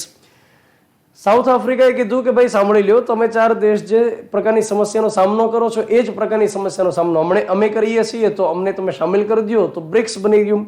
તો 2010 પછીથી બ્રિક્સનું આયોજન કરવા લાગ્યા. બ્રિક્સ માટે જે બેઠકનું આયોજન થાય છે એ એકદમ રોટેશનમાં ચાલે છે. જેમ કે અત્યારે જે આયોજન કરવામાં આવ્યું એ સાઉથ આફ્રિકાની અંદર આયોજન કરવામાં આવ્યું, જોહાનિસબર્ગ ખાતે. આગામી સમયમાં જે આયોજન કરવામાં આવશે બ્રાઝિલમાં, ત્યાર પછી રશિયામાં, ત્યાર પછી ઇન્ડિયામાં આ પ્રકારે આયોજન કરવામાં આવશે. ભારતની અંદર 2021માં છેલ્લે અધ્યક્ષતા કરવામાં આવેલી હતી, એ આપણે યાદ રાખીએ. ત્યાર પછી જ્યારે આપણે બ્રિક્સની વાત કરતા હોઈએ તો એક એ પણ સમજી લઈએ કે બ્રિક્સ દેશની પોતાની એક બેંક રહેલી છે. અત્યારે વર્લ્ડ બેંક પાસેથી વિકાસશીલ દેશ જે લોન લેતું હોય છે એમાં અમેરિકાનો હોલ્ડ રહેલો છે. એ જ પ્રકારે IMF જે કામ કરે છે, ઇન્ટરનેશનલ મોનેટરી ફંડ, એમાં પણ અમેરિકાનો હોલ્ડ રહેલો છે. અમેરિકાની રાજી ખુશી મરજી હોય તો એમાંથી લોન ઝડપથી છૂટી થતી હોય છે. તો એની જગ્યાએ બ્રિક્સ દેશોએ ડિસાઇડ કર્યું કે આપણે કામ કરીએ, ભંડોળ ભેગું કરીએ, ત્યાર પછી એમાંથી ઇન્ફ્રાસ્ટ્રક્ચરના ડેવલપમેન્ટ માટે અંદર દેશને, સભ્ય દેશને લોન આપી શકાય. તો એના માટે ન્યૂ ડેવલપમેન્ટ બેંકની રચના કરવામાં આવી. 2014ની અંદર બ્રાઝિલ ખાતે જ્યારે એક શિખર સંમેલન આયોજિત થયેલું હતું બ્રિક્સનું, એ દરમિયાન એના માટે સમજૂતી ઉપર સિગ્નેચર કરવામાં આવ્યો અને ન્યૂ ડેવલપમેન્ટ બેંકની રચના કરવામાં આવી, જેનું મુખ્ય મથક ચીનના શાંઘાઈ ખાતે આવેલું છે. અને આ બેંકનું એક પ્રાદેશિક મથક છે જે જોહાનિસબર્ગ ખાતે આવેલું છે. આ વિગત પરીક્ષાઓની અંદર પૂછાય છે. એના પછી આપણે ચર્ચા કરીએ આસિયાન ઇન્ડિયા સમિટ 2023. અત્યારે દેશની અંદર જ્યારે ખૂબ વધારે G20 માટેની ચર્ચાઓ શરૂ હતી અને G20 થતું હતું 9 અને 10 સપ્ટેમ્બરના દિવસેનું આયોજન કરવામાં આવ્યું નવી દિલ્હી ખાતે. તો એ સમય દરમિયાન વચ્ચેથી સમય કાઢી અને 5 થી 7 સપ્ટેમ્બર દરમિયાન નરેન્દ્ર મોદી આસિયાન ઇન્ડિયા સમિટમાં હળવેથી ભાગ લઈ આવ્યા. અને જ્યારે આપણે આ આસિયાન ઇન્ડિયા સમિટની વાત કરતા હોઈએ તો આપણે અલગ અલગ સંગઠનની ચર્ચા કરવી પડશે. એક આસિયાન છે, એક ઈસ્ટ એશિયા સમિટ છે અને એક આસિયાન ઇન્ડિયા સમિટ છે. આ ત્રણની આપણે ચર્ચાઓ કરશું. અત્યારે હાલ ફિલહાલ આપણે એ વાત કરીએ કે આસિયાન ઇન્ડિયા સમિટનું આયોજન કઈ જગ્યાએ કરવામાં આવ્યું, તો ઇન્ડોનેશિયાના જકાર્તા ખાતે એનું આયોજન કરવામાં આવ્યું. નકશાની અંદર આપણે જોઈએ તો અહીંયા ઇન્ડિયા રહેલું છે અને અહીંયા આગળ ઇન્ડોનેશિયાના ટાપુઓ બધા રહેલા છે જે ભેગા મળી ઇન્ડોનેશિયા બનાવે છે. અને ઇન્ડોનેશિયાની વાત કરીએ તો એનું કેપિટલ જકાર્તા ખાતે છે. રાષ્ટ્રપતિ હાલમાં રહેલા છે જોકો વિડોડો. તો થોડું વિચિત્ર નામ છે, જોકો વિડોડો, અને એની કરન્સી રૂપિયા જ રહેલી છે. આ જ્યારે આપણે ચર્ચામાં લેતા હોઈએ કે આસિયાન ઇન્ડિયા, તો આપણને સવાલ એ થાય કે આ શું રહેલું હશે, મતલબ આસિયાન ઇન્ડિયા. તો એની માટે સૌથી પહેલા એ સમજવું પડશે કે આસિયાન શું રહેલું છે. આસિયાનનું પૂરું નામ થતું હોય છે association of south east Asian Nations. Association of south east Asian Nations. એનો મતલબ એ થાય કે દક્ષિણ પૂર્વની અંદર આવેલા જે એશિયન કન્ટ્રીઝ રહેલા છે એમનું એક સંગઠન છે, એમનું એક સમૂહ છે જેને આપણે આસિયાન કહીએ છીએ. નકશાની અંદર જો આપણે જોઈએ તો દક્ષિણ અને પૂર્વની અંદર જે આ બધા ટાપુ પ્રકારના દેશ રહેલા છે આ બધાથી બનેલું એક સંગઠન જેને આપણે આસિયાન કહી શકીએ. અને આસિયાનની અંદર હાલ ફિલહાલ 10 જેટલા કન્ટ્રી કામ કરે છે. આસિયાનની કલ્પના એ રીતે કરવામાં આવેલી કે જે પ્રકારે એક યુરોપિયન યુનિયન કરીને એક સંગઠન કામ કરે છે, જે યુરોપનું એકદમ મજબૂત સંગઠન માનવામાં આવે છે. તો દક્ષિણ પૂર્વીય એશિયાની અંદર એક આવું મજબૂત સંગઠન હોવું જોઈએ જે અલગ અલગ પ્રકારની બાબતોની અંદર એકબીજાને સહકાર કરશે, જેમ કે આર્થિક બાબતો હોય, રાજકીય બાબતો હોય, સુરક્ષાની બાબતો હોય, સ્ટ્રેટેજિક બાબતો હોય, તો એમાં એકબીજાને સહયોગ કરશે. તો આ પ્રકારે બેંકોકની અંદર જ્યારે અલગ અલગ 5 દેશના પ્રતિનિધિઓ ભેગા થયા તો એમણે એક રચના કરી કે આપણે આ પ્રકારનો સમૂહ બનાવીએ. તો વર્ષ 1967માં 8 ઓગસ્ટના દિવસે આ પ્રકારની શરૂઆત કરી. અને શરૂઆતની અંદર માત્ર 5 દેશ હતા. એક ઇન્ડોનેશિયા, મલેશિયા, ફિલિપાઇન્સ, સિંગાપુર અને થાઈલેન્ડ હતા. અને આગળ જતા બીજા 5 દેશમાં જોડાય છે, જેમાં બ્રુનેઈ છે, વિયેતનામ છે, લાઓસ છે, મ્યાનમાર અને કંબોડિયા છે. તો બની શકે તમને આ પ્રકારે સવાલ પૂછાય કે આસિયાનમાં નીચેનામાંથી કયો દેશ સંકળાયેલો છે અથવા કયો દેશ નથી. તો આપણને ખ્યાલ હોવો જરૂરી છે. ભારત આસિયાનનું મેમ્બર નથી. આ આપણે ખાસ યાદ રાખવાનું છે. ભારત આસિયાનનું એકદમ પરમેનન્ટ એ રીતે મેમ્બર નથી. આ 10 દેશ એવા છે કે જે એની સાથે જોડાયેલા છે. વર્ષ 1967ની અંદર આસિયાનની રચના કરવામાં આવી, પરંતુ એની સૌથી પહેલી બેઠક વર્ષ 1976ની અંદર બાલી ખાતે કરવામાં આવેલી. તો આપણે મતલબ સમજી શકીએ, વિધાનવાળા સવાલની અંદર પૂછાય તો યાદ રાખો 1967માં રચના થઈ ગઈ હતી, પણ પહેલું જે શિખર સંમેલન કરવામાં આવ્યું એ વર્ષ 1976માં કરવામાં આવેલું હતું. મતલબ આનું ઉલટ સુલટ આપણે કહી શકીએ, 67નું ઉલટું 76ની અંદર પહેલી બેઠક થઈ હતી. 2006ની અંદર યુનાઇટેડ નેશન્સ જનરલ એસેમ્બલીને, એટલે કે યુનોની જે સામાન્ય સભા છે એને મતલબ એમણે કીધું કે તમે પાર્ટનર તરીકે, મતલબ ડાયલોગ પાર્ટનર તરીકે ભાગ લઈ શકશો. એટલે કે જ્યારે આસિયાનની મીટિંગ હોય ત્યારે યુનાઇટેડ નેશન્સ જનરલ એસેમ્બલીના જે વડા હોય એ ત્યાં આગળ ભાગ લઈ શકશે, એમના અધિકારીઓ ભાગ લઈ શકશે, સમજૂતી કરાર એમની સાથે કરી શકશે. ત્યાર પછી આસિયાન માટેનું સચિવાલય આવેલું છે જકાર્તા. મતલબ એમના અધિકારીઓ કાયમી ધોરણે આખા વર્ષ દરમિયાન જે જગ્યાએ બેઠતા હોય છે જકાર્તા. અને આસિયાનનો એક મોટો રહેલો છે one vision, one identity, one community. એટલે કે દક્ષિણ પૂર્વીય ભાગની અંદર જે ટાપુ દેશ આવેલા છે એમાં એક સૂત્રતા જળવાય એના માટે વન વિઝન છે, વન આઈડેન્ટિટી છે, વન કમ્યુનિટી છે. ખાસ કરીને આસિયાનનું મહત્વ એટલા માટે પણ છે કારણ કે વ્યાપારની દ્રષ્ટિથી અગત્યના એ કેન્દ્રો સાબિત થઈ શકે એમ છે. અને ચીનની દક્ષિણમાં આવેલા છે એટલે ચીન જે દરિયાની અંદર ઘૂસણખોરી કરી રહ્યું છે તો એની સામે એક સૂત્રતા દાખવી શકાય, એક સાથે લડી શકાય. એના માટે આ સંગઠન ઘણું ઉપયોગી સાબિત થયેલું છે. આસિયાન એક સુરક્ષા માટેનું, આર્થિક બાબતો માટેનું, સામાજિક બાબતો માટેનું અને સાંસ્કૃતિક બાબતો માટેનું એક સંગઠન છે. અને બહુ ઇન્ટરેસ્ટિંગ બાબત છે કે દર 6 મહિને આસિયાનની મિટિંગ યોજાય છે, એટલે કે એક વર્ષની અંદર 2 વખત એની મિટિંગનું આયોજન કરવામાં આવે છે. ત્યાર પછી આપણે આગળ સમજીએ East Asia summit. East Asia સમિટનો મતલબ એ થાય છે કે આસિયાનના જે 10 કન્ટ્રી છે એ અને બીજા જે 6 જેટલા દેશ છે એની સાથે જ્યારે મિટિંગ થાય તો એને કહેવામાં આવે છે ઈસ્ટ એશિયા સમિટ. સામાન્ય રીતે જ્યારે આસિયાનની મિટિંગ હોય છે એ સમય દરમિયાન ઈસ્ટ એશિયા સમિટની મિટિંગ કરવામાં આવે છે. પરંતુ યાદ રાખવું કે આસિયાનની વર્ષમાં 2 વખત મિટિંગ થાય, ઈસ્ટ એશિયા સમિટ માટેની વર્ષમાં 1 વખત મિટિંગ થાય છે. તો અહીંયા આગળ યાદ રાખવું કે આસિયાનના 10 દેશ અને એની સાથે બીજા 6 દેશ જે મિટિંગ કરે છે એને આપણે કહેશું ઈસ્ટ એશિયા સમિટ. અને 6 દેશમાં એક છે ઓસ્ટ્રેલિયા, એક છે ચીન, એક છે ભારત, એક જાપાન, એક ન્યુઝીલેન્ડ અને એક કોરિયા છે. ઉત્તર કોરિયા તો નહીં હોય, દક્ષિણ કોરિયા રહેલું છે. આ 6 દેશ આસિયાનના કન્ટ્રીની સાથે એમઓયુ કરી શકે, સમજૂતી કરી શકે, પાર્ટનરશિપ કરી શકશે અને કોઈને કોઈ બાબત માટે સહકાર કરી શકશે. તો આ પ્રકારની શરૂઆત કરવામાં આવી છે વર્ષ 2005 થી. તો આ વખતે મિટિંગ કરવામાં આવી એ 18મી મિટિંગ રહેલી હતી. એના પછી આપણે વાત કરીએ આસિયાન ઇન્ડિયા સમિટ. એનો મતલબ થાય કે એક બાજુ આસિયાનના 10 દેશ હશે અને એક બાજુ નરેન્દ્ર મોદી હશે. આસિયાનના 10 દેશની સાથે નરેન્દ્ર મોદી ભારત વતી કરાર કરી શકશે, ઇન્ડિવિડ્યુઅલ મિટિંગ્સ કરી શકશે અલગ અલગ દેશના પ્રતિનિધિઓની સાથે અને ભારતને ઉપયોગી સાબિત થાય એ પ્રકારની સમજૂતીઓ કરશે. આને કહેવાય આસિયાન ઇન્ડિયા સમિટ આપણે કહી શકીએ. 1995માં આસિયાનના જે દેશ હતા એમણે ભારતને કીધું કે તમને ક્ષેત્રીય અમે ભાગીદારનો દરજ્જો દઈએ છીએ, મતલબ કે રિજિયોનલ પાર્ટનરનો દરજ્જો દઈએ છીએ. 1996ની અંદર ડાયલોગ પાર્ટનરનો દરજ્જો આપવામાં આવ્યો. એનો મતલબ એ થાય કે આસિયાનની જ્યારે મિટિંગ હોય ત્યારે ભારતના પ્રતિનિધિ ભાગ લઈ શકે, ચર્ચા વિચારણા કરી શકશે. અને ત્યાર પછી જે દરેક દેશના હેડ જે મિટિંગ કરે, મતલબ કે આસિયાનના 10 દેશના હેડ અને ભારતના હેડ, આ પ્રકારે શિખર સંમેલનની શરૂઆત કરવામાં આવી વર્ષ 2002 થી. આ પ્રકારની શરૂઆત કરવામાં આવી. તો જૂનો નાતો 1995 થી છે, પણ આસિયાન દેશના આસિયાન જે 10 દેશ રહેલા છે એ અને ભારતના જે મુખ્ય પ્રતિનિધિ હોય એ મિટિંગ કરે, આ પ્રકારની શરૂઆત 2002 થી કરવામાં આવી. તો ત્યારથી લગાતાર આસિયાન ઇન્ડિયા સમિટનું આયોજન કરવામાં આવતું હોય છે. ત્યાર પછી હવે મિત્રો આપણે ચર્ચા કરીએ G20 સમિટ 2023 માટેની. તો છેલ્લા લગભગ 1.5 વર્ષથી આપણને G20 સંભળાઈ રહેલું છે અને આગામી સમયની અંદર G21 પણ સંભળાશે, જે હમણાં આપણે ચર્ચામાં લઈએ. પણ ગ્રુપ ઓફ 20s અને આપણે જે અત્યારે હોસ્ટિંગ કરી રહ્યા છીએ 2023ની અંદર, તો લગાતાર છેલ્લા 1.25 વર્ષથી મિટિંગ્સ ઉપર મિટિંગ યોજાય છે.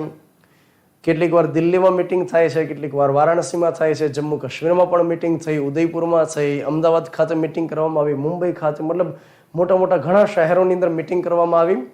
અત્યાર સુધી જે મિટિંગ્સ થતી હતી એમાં અધિકારી લેવલની મિટિંગ હતી, એમાં મંત્રી લેવલની મિટિંગ હતી કે જે અલગ અલગ 20 સૌથી મોટી ઇકોનોમી ધરાવતા દેશ છે. અને જ્યારે આપણે 20 દેશ બોલીએ ત્યારે એમાં 19 દેશ આવશે અને એક યુરોપિયન યુનિયન આવશે. તો એની મિટિંગ્સ થતી હતી અલગ અલગ દેશના હિત માટે, જે મતલબ કરાર કરવાના હોય એના માટે સમજૂતી માટેની ચર્ચાઓ શરૂ હતી. તો અત્યારે હાલ જે ચર્ચામાં છે એટલા માટે કારણ કે 9 અને 10 સપ્ટેમ્બર દરમિયાન શિખર સંમેલનનું આયોજન કરવામાં આવ્યું. કે અત્યાર સુધી મંત્રી, અધિકારી કે પટાવાળા લેવલની જે મિટિંગ્સ હતી, હવે અત્યારે શું થાય છે, જે તે દેશના જે રાષ્ટ્રપતિ કે વડાપ્રધાન હોય એ મિટિંગમાં ભાગ લેવા માટે આવ્યા. આખા વર્ષ કે સવા વર્ષ દરમિયાન જે કઈ ચર્ચાઓ થઈ એનું કન્ક્લુઝન ઉપર આવશે, એના સારાંશ ઉપર આવશે અને કોઈ ડ્રાફ્ટ ઉપર ફાઇનલ ચર્ચા કરવામાં આવશે. તો એ હિસાબે ઘણી અગત્યની આ મિટિંગ સાબિત થશે. બીજી બાબત એ છે કે ભારત પહેલી વખત આ G20ની અધ્યક્ષતા કરી રહ્યું છે. તો ભારત માટે એક સારા સમાચાર છે કે જે વિશ્વની સૌથી મોટી અર્થવ્યવસ્થાઓ છે એ દેશની અત્યારે યજમાની ભારત દેશ કરી રહ્યું છે અને એના માટે જાહો જહાલી એકદમ ઊભી કરવામાં આવેલી છે. આપણે યાદ રાખીએ કે અત્યારે હાલમાં જે દિલ્હી ખાતે એક પ્રગતિ મેદાનની અંદર ભારત મંડપમની અંદર આયોજન કરવામાં આવ્યું અને ખૂબ મોટો એક હોલ આખો તૈયાર કરવામાં આવ્યો અને ખૂબ સારું કેમ્પસ તૈયાર કરવામાં આવ્યું. આ ભારત મંડપમ તરીકે ઓળખાય છે. 750 કરોડના ખર્ચે આખી એક જગ્યા સેટ કરવામાં આવી, જ્યાં આગળ G20 મિટિંગનું આયોજન છે. તો 18મી આ પ્રકારની બેઠકનું આયોજન છે. મતલબ કે અત્યાર સુધી G20ના જે શિખર સંમેલન થયા એમાં 18મું શિખર સંમેલન છે અને એની થીમ તો આપણને ખ્યાલ છે, વસુધૈવ કુટુંબકમ કરીને થીમ રહેલી છે. વન અર્થ, વન ફેમિલી, વન ફ્યુચર, આ પ્રકારે એની થીમ અંગ્રેજીમાં રહેલી છે. યાદ રાખો 2022ની અંદર ઇન્ડોનેશિયામાં G20 નું આયોજન હતું. ત્યાંથી ભારતે યજમાની લીધી. અત્યારે હાલમાં ભારતમાં. હવે ભારત ઈ કોને સોંપશે તો કે બ્રાઝિલને સોંપશે. મતલબ આખા વર્ષ દરમિયાન ધબધબાટી બોલશે બ્રાઝિલની અંદર. ત્યાર પછી 2025માં દક્ષિણ આફ્રિકા, ત્યાર પછી 2026માં અમેરિકા ખાતે G20 નું આયોજન થશે. ત્યાર પછી હમણાં જે આપણે વાત કરી ગયા મુજબ કે G20માં 19 દેશ રહેલા છે, એક યુરોપિયન યુનિયન રહેલું છે. અને હવેથી જે આપણે G21 કહેવાના છીએ એટલા માટે કારણ કે આફ્રિકન યુનિયન રહેલું છે. આફ્રિકાના 55 જેટલા દેશોથી બનેલું એક સંગઠન છે અને આ વખતે એને પણ પરમેનન્ટ મેમ્બરશિપનો દરજ્જો આપવામાં આવ્યો. તો હવેથી આગળ જતા G21 તરીકે ઓળખવામાં આવશે એવું નરેન્દ્ર મોદીએ કીધું. તો આફ્રિકન યુનિયન આપણે યાદ રાખવું પડશે બોસ, એમાંથી સવાલ આપણને પૂછાઈ શકશે. ત્યાર પછી મીટિંગ ચર્ચામાં એટલા માટે પણ રહી કારણ કે એક રશિયાના રાષ્ટ્રપતિ વ્લાદિમીર પુટિન હાજર નથી રહ્યા અને એમણે કોઈ વ્યક્તિને મોકલી દીધા છે કે મારા વતી આ વ્યક્તિ પ્રતિનિધિત્વ કરશે.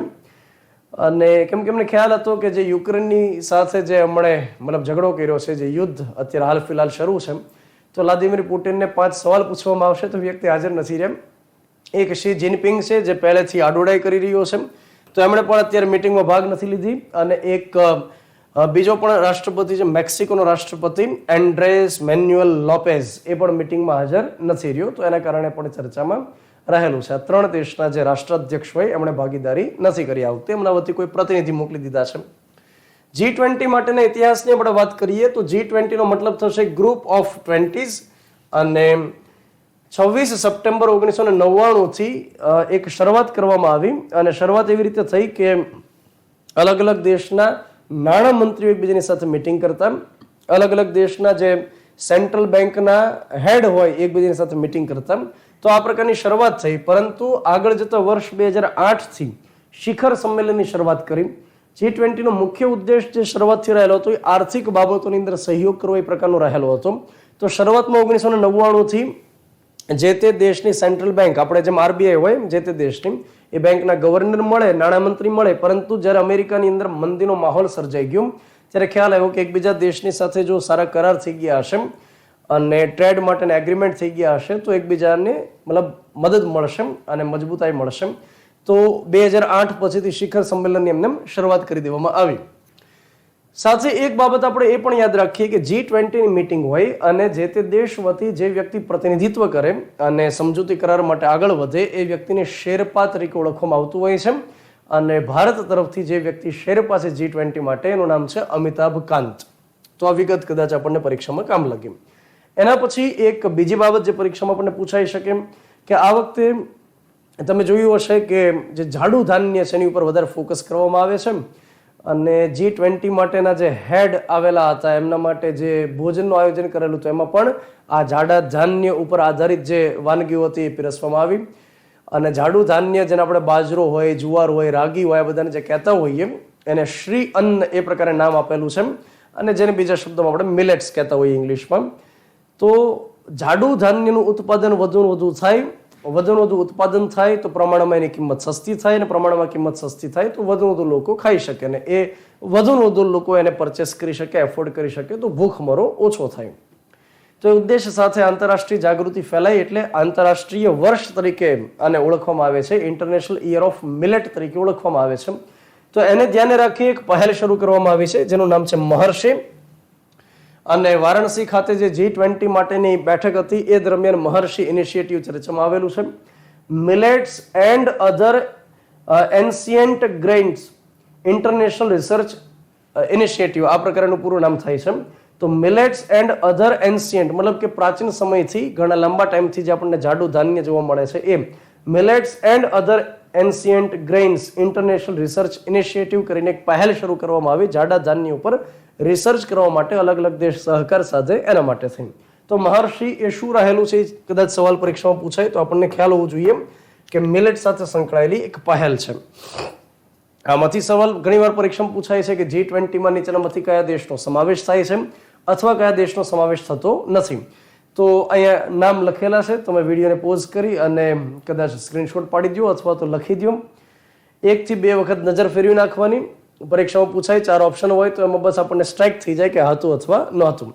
આ પ્રકારના સવાલ પૂછવા ન જોઈએ, પરંતુ તેમ છતાં પરીક્ષામાં પૂછાય છે. 2 વખત પરીક્ષામાં સવાલ પૂછાઈ ગયો. એના પછી એક અભિયાનની આપણે વાત કરીએ જેનું નામ છે મેરી માટી મેરા દેશ અભિયાન. મેરી માટી મેરા દેશ અભિયાન અંતર્ગત ઘણા વિદ્યાર્થીઓ જાણતા હશે કે દેશના અલગ અલગ રાજ્યમાંથી, અલગ અલગ વિસ્તારમાંથી માટી ભરેલો કળશ અને એક છોડ લઈ અને દિલ્હી પહોંચાડવાનું. લગભગ 7,500 જેટલા કળશ ત્યાં ભેગા કરવાના અને ત્યાર પછી ત્યાં જે એક યુદ્ધ માટેનું મેમોરિયલ છે એની નજીક એ બધાને રોપવાના અને સરસ મજાની એક વાટિકા ઊભી કરવાની. તો આ પ્રકારે અને વાટિકાને નામ આપશે અમૃત વાટિકા.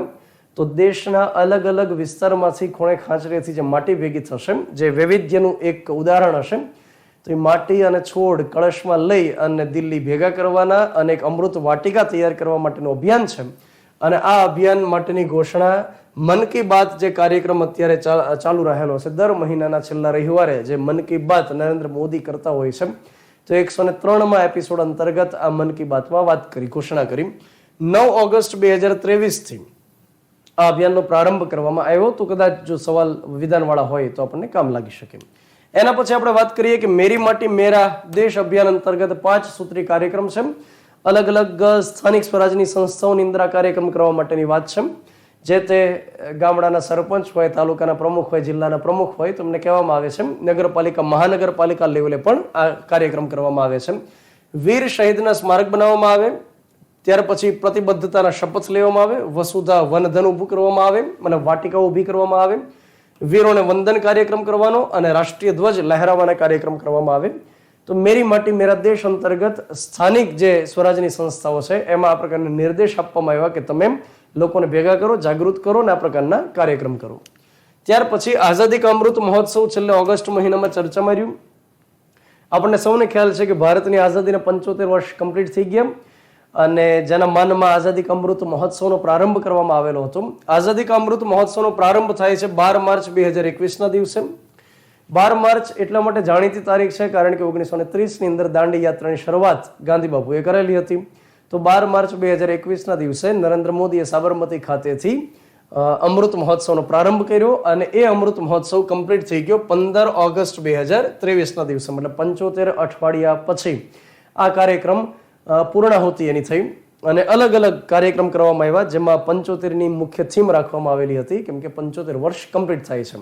અને હવે ફોકસ કરવામાં આવે છે @2047 ઉપર, મતલબ કે આઝાદીના 100 વર્ષ કમ્પ્લીટ થાય અને આ જે સમય છે એને અમૃતકાળ તરીકે ઓળખવામાં આવી રહ્યો છે. આઝાદી કા અમૃત મહોત્સવ જે કાર્યક્રમ આખો કરવામાં આવ્યો, આખો મહોત્સવ કરવામાં આવ્યો, તો એનું આયોજન અલગ અલગ 5 સિદ્ધાંત ઉપર કરવામાં આવ્યું. કદાચ પરીક્ષાની અંદર આ સવાલ પૂછાઈ શકે. તો અલગ અલગ જે થીમ રહેલી હતી એ સ્વાતંત્ર્ય સંગ્રામની હતી. આઈડિયા @75, રિવોલ્વ @75, એક્શન્સ @75 અને એચિવમેન્ટ્સ @75. જ્યારે આપણે આઝાદી કા અમૃત મહોત્સવની વાત કરીએ તો એક મહાનુભાવને પણ યાદ કરવા જોઈએ જેનું નામ છે મહર્ષિ અરવિંદ ઘોષ. અને અરવિંદ ઘોષ કે જે બરોડા સ્ટેટની અંદર પ્રોફેસર તરીકે કામ કરતા હતા, જે ગુજરાતના સશસ્ત્ર ક્રાંતિના પ્રણેતા રહેલા છે. કોઈ એક ષડયંત્ર અંતર્ગત અંગ્રેજો એમને કેદ કર્યા અલીપુર જેલમાં ઉત્તર પ્રદેશમાં. એ એકાંત કેદમાં રાખ્યા અને ત્યાં અધ્યાત્મનો અનુભવ થયો અને ત્યાર પછી વર્ષ 1926માં પુડુચેરી ખાતે એક અરબિંદો આશ્રમની સ્થાપના કરે છે. તો મહર્ષિ અરવિંદનો જન્મ થયેલો હતો 15 ઓગસ્ટ 1872ના દિવસે. તો 15મી ઓગસ્ટ કે જે આપણી સ્વતંત્રતા માટેની તારીખ છે એ આ મહાનુભાવની જન્મ તારીખ પણ રહેલી છે. સાથે આપણે એ પણ યાદ રાખીએ કે 15 ઓગસ્ટ માત્ર ભારતની આઝાદીની તારીખ નથી, એની સાથે બીજા પણ કેટલાક દેશ છે, જેમ કે ઉત્તર કોરિયા છે, કિમ જોન ઉન જે લુટકા જેવો છે એમ.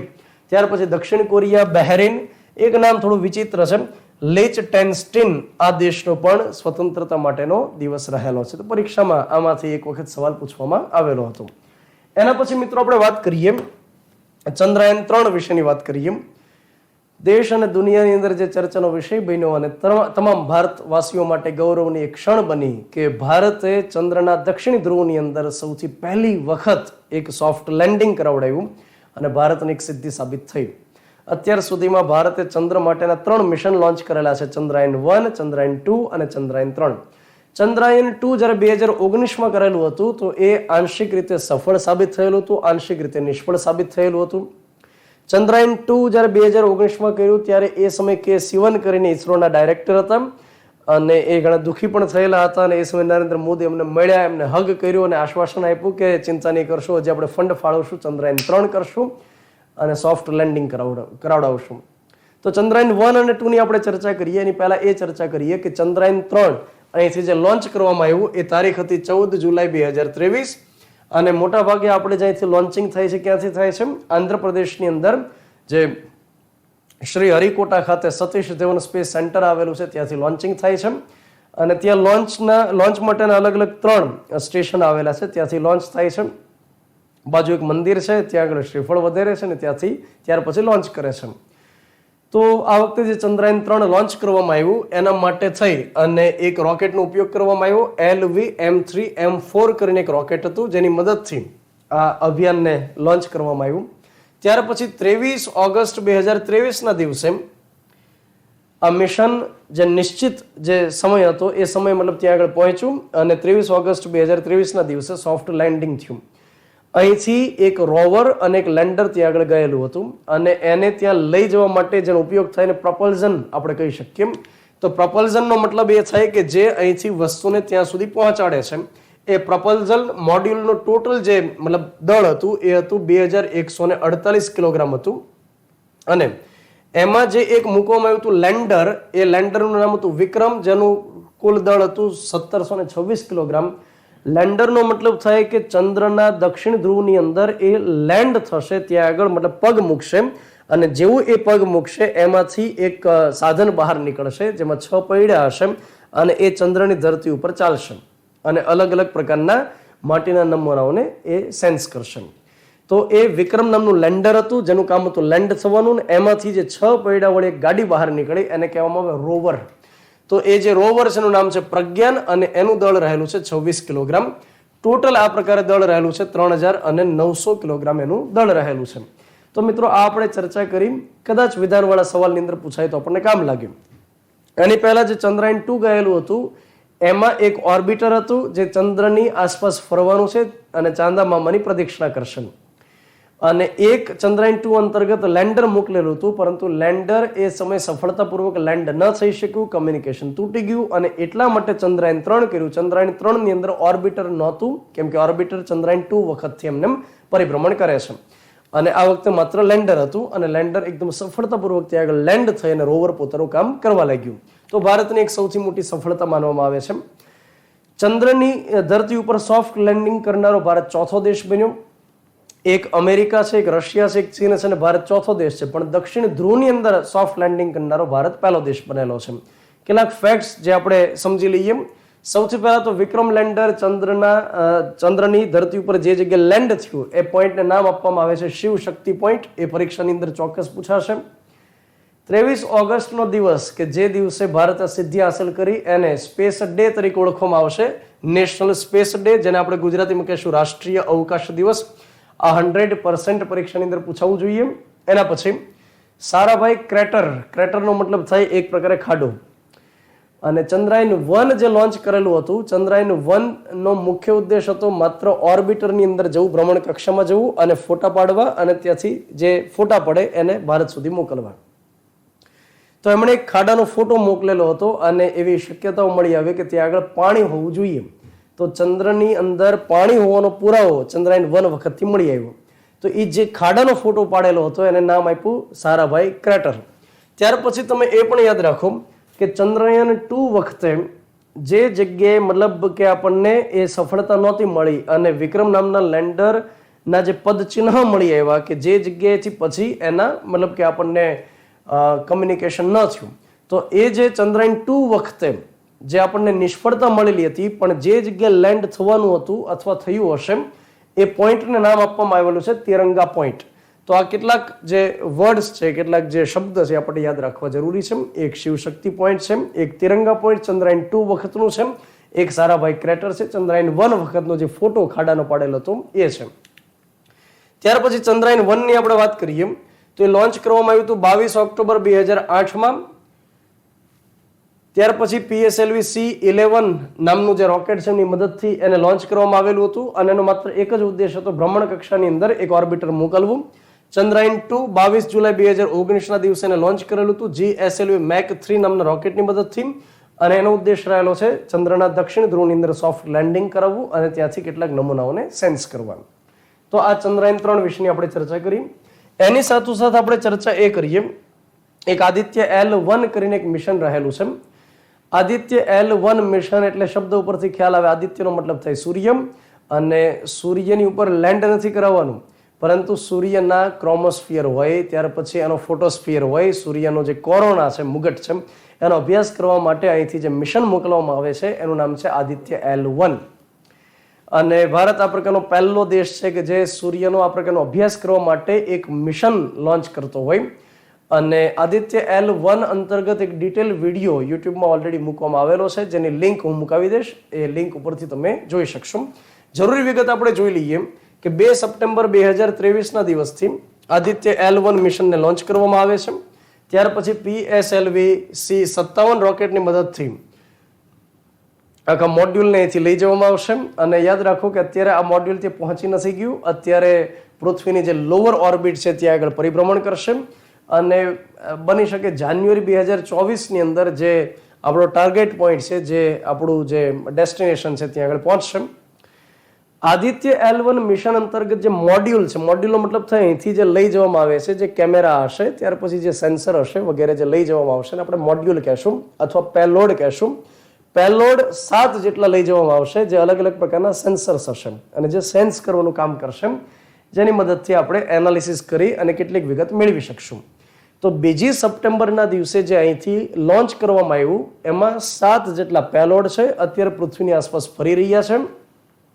અને પૃથ્વીની આસપાસ ફર્યા પછી એ ક્યાં જવાના છે? તો કે પૃથ્વીની આસપાસ ફર્યા પછી એ ધીમે ધીમે કરતા એક પોઈન્ટ સુધી પહોંચવાના છે, અને આ પોઈન્ટને કહેવામાં આવશે લાંગરાંજ પોઈન્ટ.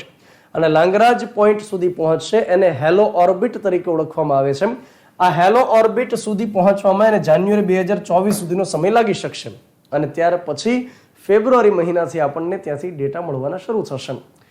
અને મુખ્ય અભ્યાસ હશે સૂર્યના જે ફોટોસ્ફિયર છે, જે ક્રોમોસ્ફિયર છે, અને સૂર્યનું જે બાહ્ય આવરણ છે એનો અભ્યાસ કરવાનો. કયા પ્રકારની પ્રક્રિયાઓ થાય છે, કઈ રીતે એનર્જી છૂટી પડે છે, કયા પ્રકારે વિસ્ફોટ થાય છે, એ પ્રકારનો અભ્યાસ કરશે.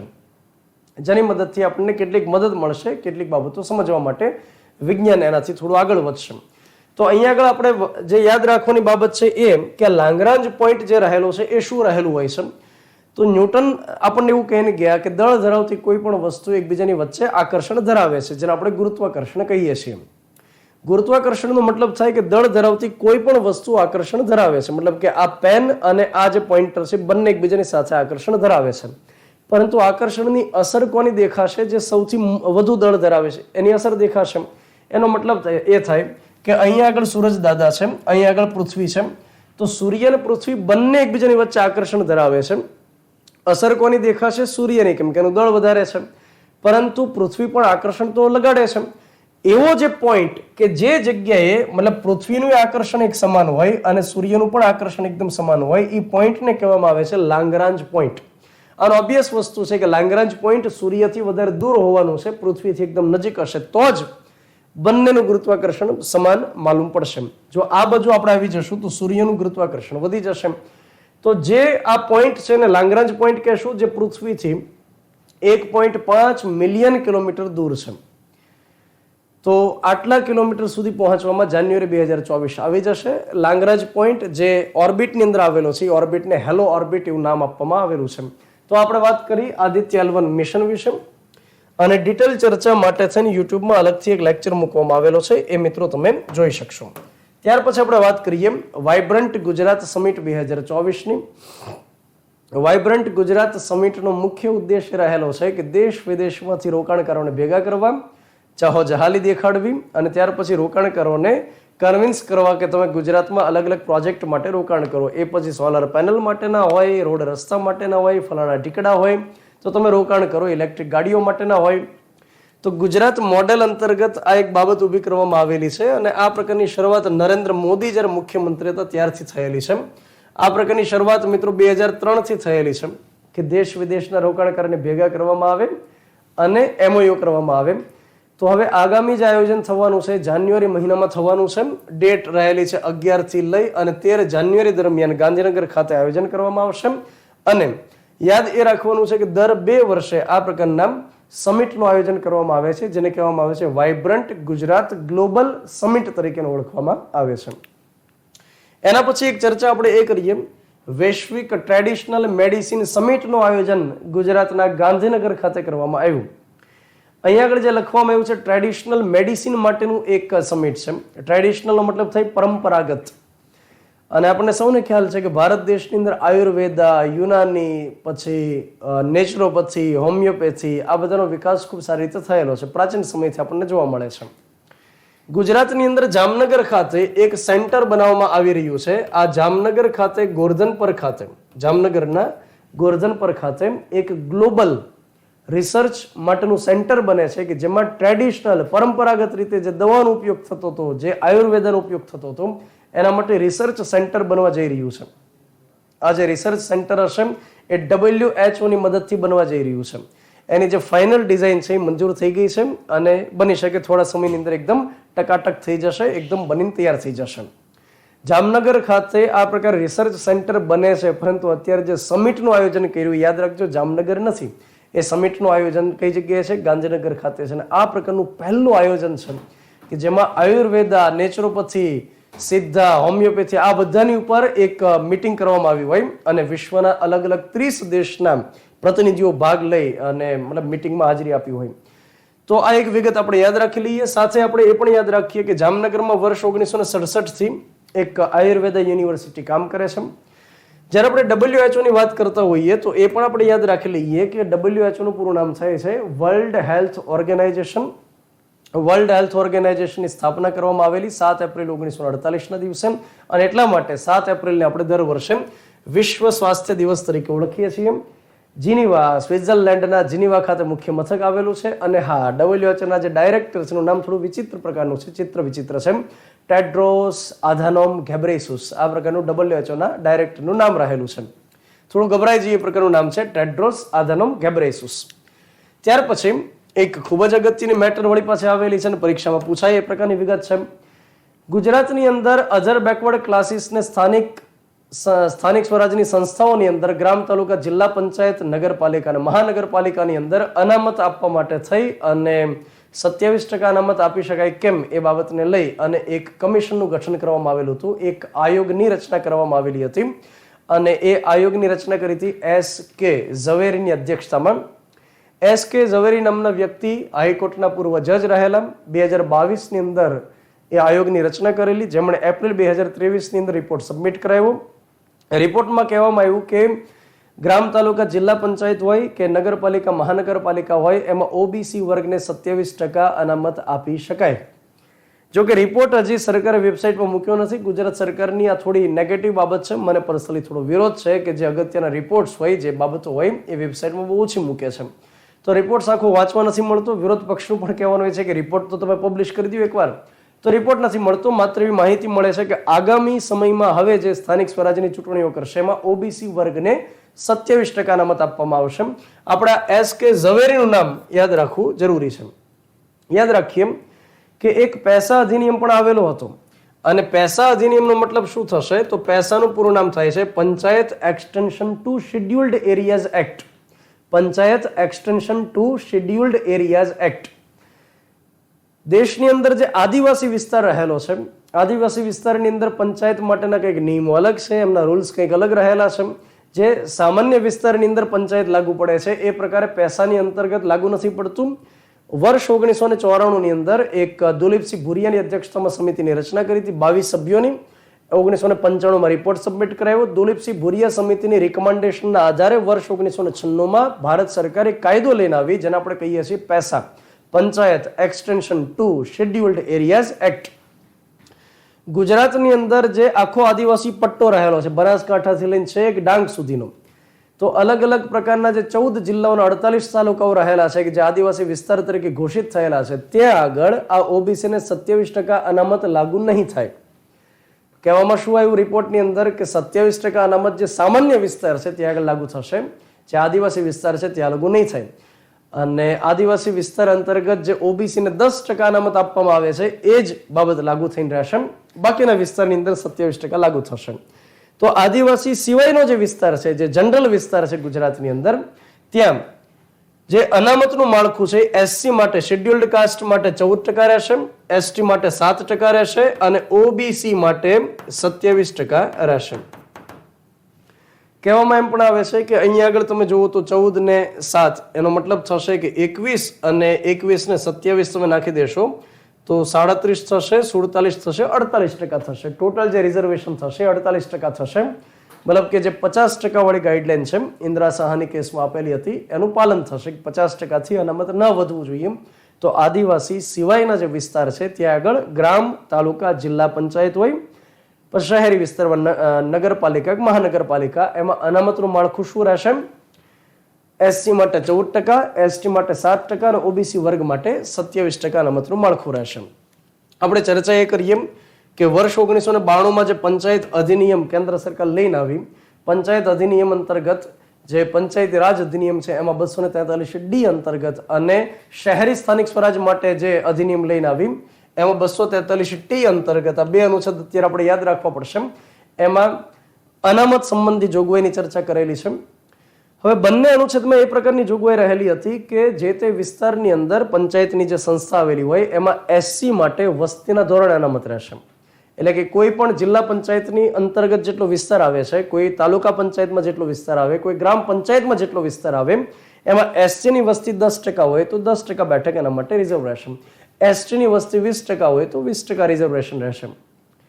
તો આ પ્રકારે એ અનુચ્છેદમાં લખવામાં આવેલું 243D અને 243T માં લખવામાં આવેલું કે એસસી માટે, એસટી માટે વસ્તીના ધોરણે રહેશે અને ઓબીસી વર્ગ માટે રાજ્ય સરકાર 10% આપી શકે. એનો મતલબ થાય કે ઓબીસીને 10% આપવું જેવું ફરજિયાત નહોતું. રાજ્ય સરકારની જો ગણતરી હોય તો 10% આપી શકાય. પરંતુ એક કેસ આવેલો હતો અને સુપ્રીમ કોર્ટમાં જે કેસ એનું નામ રહેલું હતું 2010 નો કેસ હતો કે કૃષ્ણમૂર્તિ વર્સિસ યુનિયન, મતલબ કેન્દ્ર સરકાર.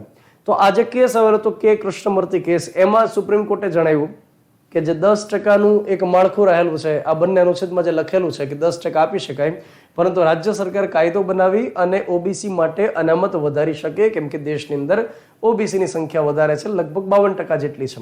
તો કેસનું નામ આપણે યાદ રાખવું પડશે કે આ કેસ અંતર્ગત સુપ્રીમ કોર્ટે કીધું કે જે 10% ઓબીસીને આપી શકે એવી જોગવાઈ બંધારણમાં કરેલી છે, પરંતુ રાજ્ય સરકારે કાયદો બનાવી ઓબીસીને અનામત વધારી શકશે. તો જેના ભાગરૂપે આગામી સમયની અંદર બની શકે રાજ્ય સરકાર કાયદો બનાવશે અથવા કોઈ ઠરાવ લઈને આવશે અને 27% અનામતને લાગુ કરશે. ગુજરાત સરકારે જે આ KS ઝવેરીની અધ્યક્ષતામાં આયોગની રચના કરી પંચાયતી રાજ માટે થઈને, પરંતુ ગુજરાત સરકારે આની અગાઉ પણ કેટલીક સમિતિ અથવા આયોગની રચના કરેલી હતી, જેમ કે રસિકલાલ પરીખ સમિતિ, જાદવજી મોદી સમિતિ, ડાયાભાઈ નાયક સમિતિ, ઝીણાભાઈ દરજી સમિતિ અને રેખવદાસ શાહ સમિતિ. હવે એક ઓર કમિશનનું નામ આમાં જોડાઈ જશે, ઝવેરી આયોગ અથવા તો ઝવેરી કમિશન. ત્યાર પછી એક ચર્ચા આપણે એ કરીએ કે world athlete championship 2023. World athlete championship 2023 જેનું આયોજન હંગેરીના બુડાપેસ્ટ ખાતે કરવામાં આવ્યું, બુડાપેસ્ટ ખાતે, અને એ આયોજન કરવામાં આવ્યું 19 ઓગસ્ટથી લઈને 27 ઓગસ્ટ દરમિયાન. અને આ આયોજન વર્લ્ડ એથ્લેટ માટેનું આયોજન એટલા માટે ચર્ચામાં રહ્યું કારણ કે આપણા જે ભાલા ફેંકની અંદર અત્યારે નંબર 1 લઈ આવે છે એવા વ્યક્તિ નીરજ ચોપરાએ 88.17 મીટર દૂર ભાલો ફેંક્યો અને ફર્સ્ટ રેન્ક ઉપર આવ્યા, ગોલ્ડ મેડલ જીત્યો. અને એ સાથે એ વ્યક્તિ પેરિસ ખાતે 2024ની અંદર જે ઓલિમ્પિકનું આયોજન થવા જઈ રહ્યું છે, ઓલિમ્પિક છેલ્લે ટોક્યો ઓલિમ્પિક હતી જાપાનની અંદર અને હવે 2024માં પેરિસ ખાતે આયોજન થશે, ફ્રાન્સના પેરિસ ખાતે. તો એના માટે ક્વોલિફાઈ એ કરી ગયા છે. નીરજ ચોપરા આગામી સમયની અંદર પરીક્ષામાં પૂછાશે તો ખરા, કેમ કે અત્યારનો સૂર્ય એકદમ તપી ગયેલો છે અને સારા એ રેન્ક લઈ આવે છે અને સરસ મેડલ લઈ આવે છે. નીરજ ચોપરાનો જન્મ 24 ડિસેમ્બર 1997ના રોજ ખાંગરા ગામ ખાતે થયેલો હરિયાણાના, અને એ વ્યક્તિ 2016થી ભારતીય આર્મીમાં રાજપૂતાના રાઇફલ અંતર્ગત સુબેદારના પદ ઉપર કામ કરે છે. ખાસ કરીને જે રાષ્ટ્રીય આંતરરાષ્ટ્રીય અંદર ચમકેલા ખેલાડીઓ હોય, કેન્દ્ર સરકાર અથવા રાજ્ય સરકાર એમને કોઈ પોસ્ટ આપે છે, કોઈ નોકરી આપે છે, જેથી કરીને આર્થિક એમને સગવડતા રહેશે અને ભાલા ફેંકવામાં ધ્યાન આપી શકશે. પરમ વિશિષ્ટ સેવા મેડલ, એ જ રીતે વિશિષ્ટ સેવા મેડલથી એમને સન્માનિત કરવામાં આવ્યા છે.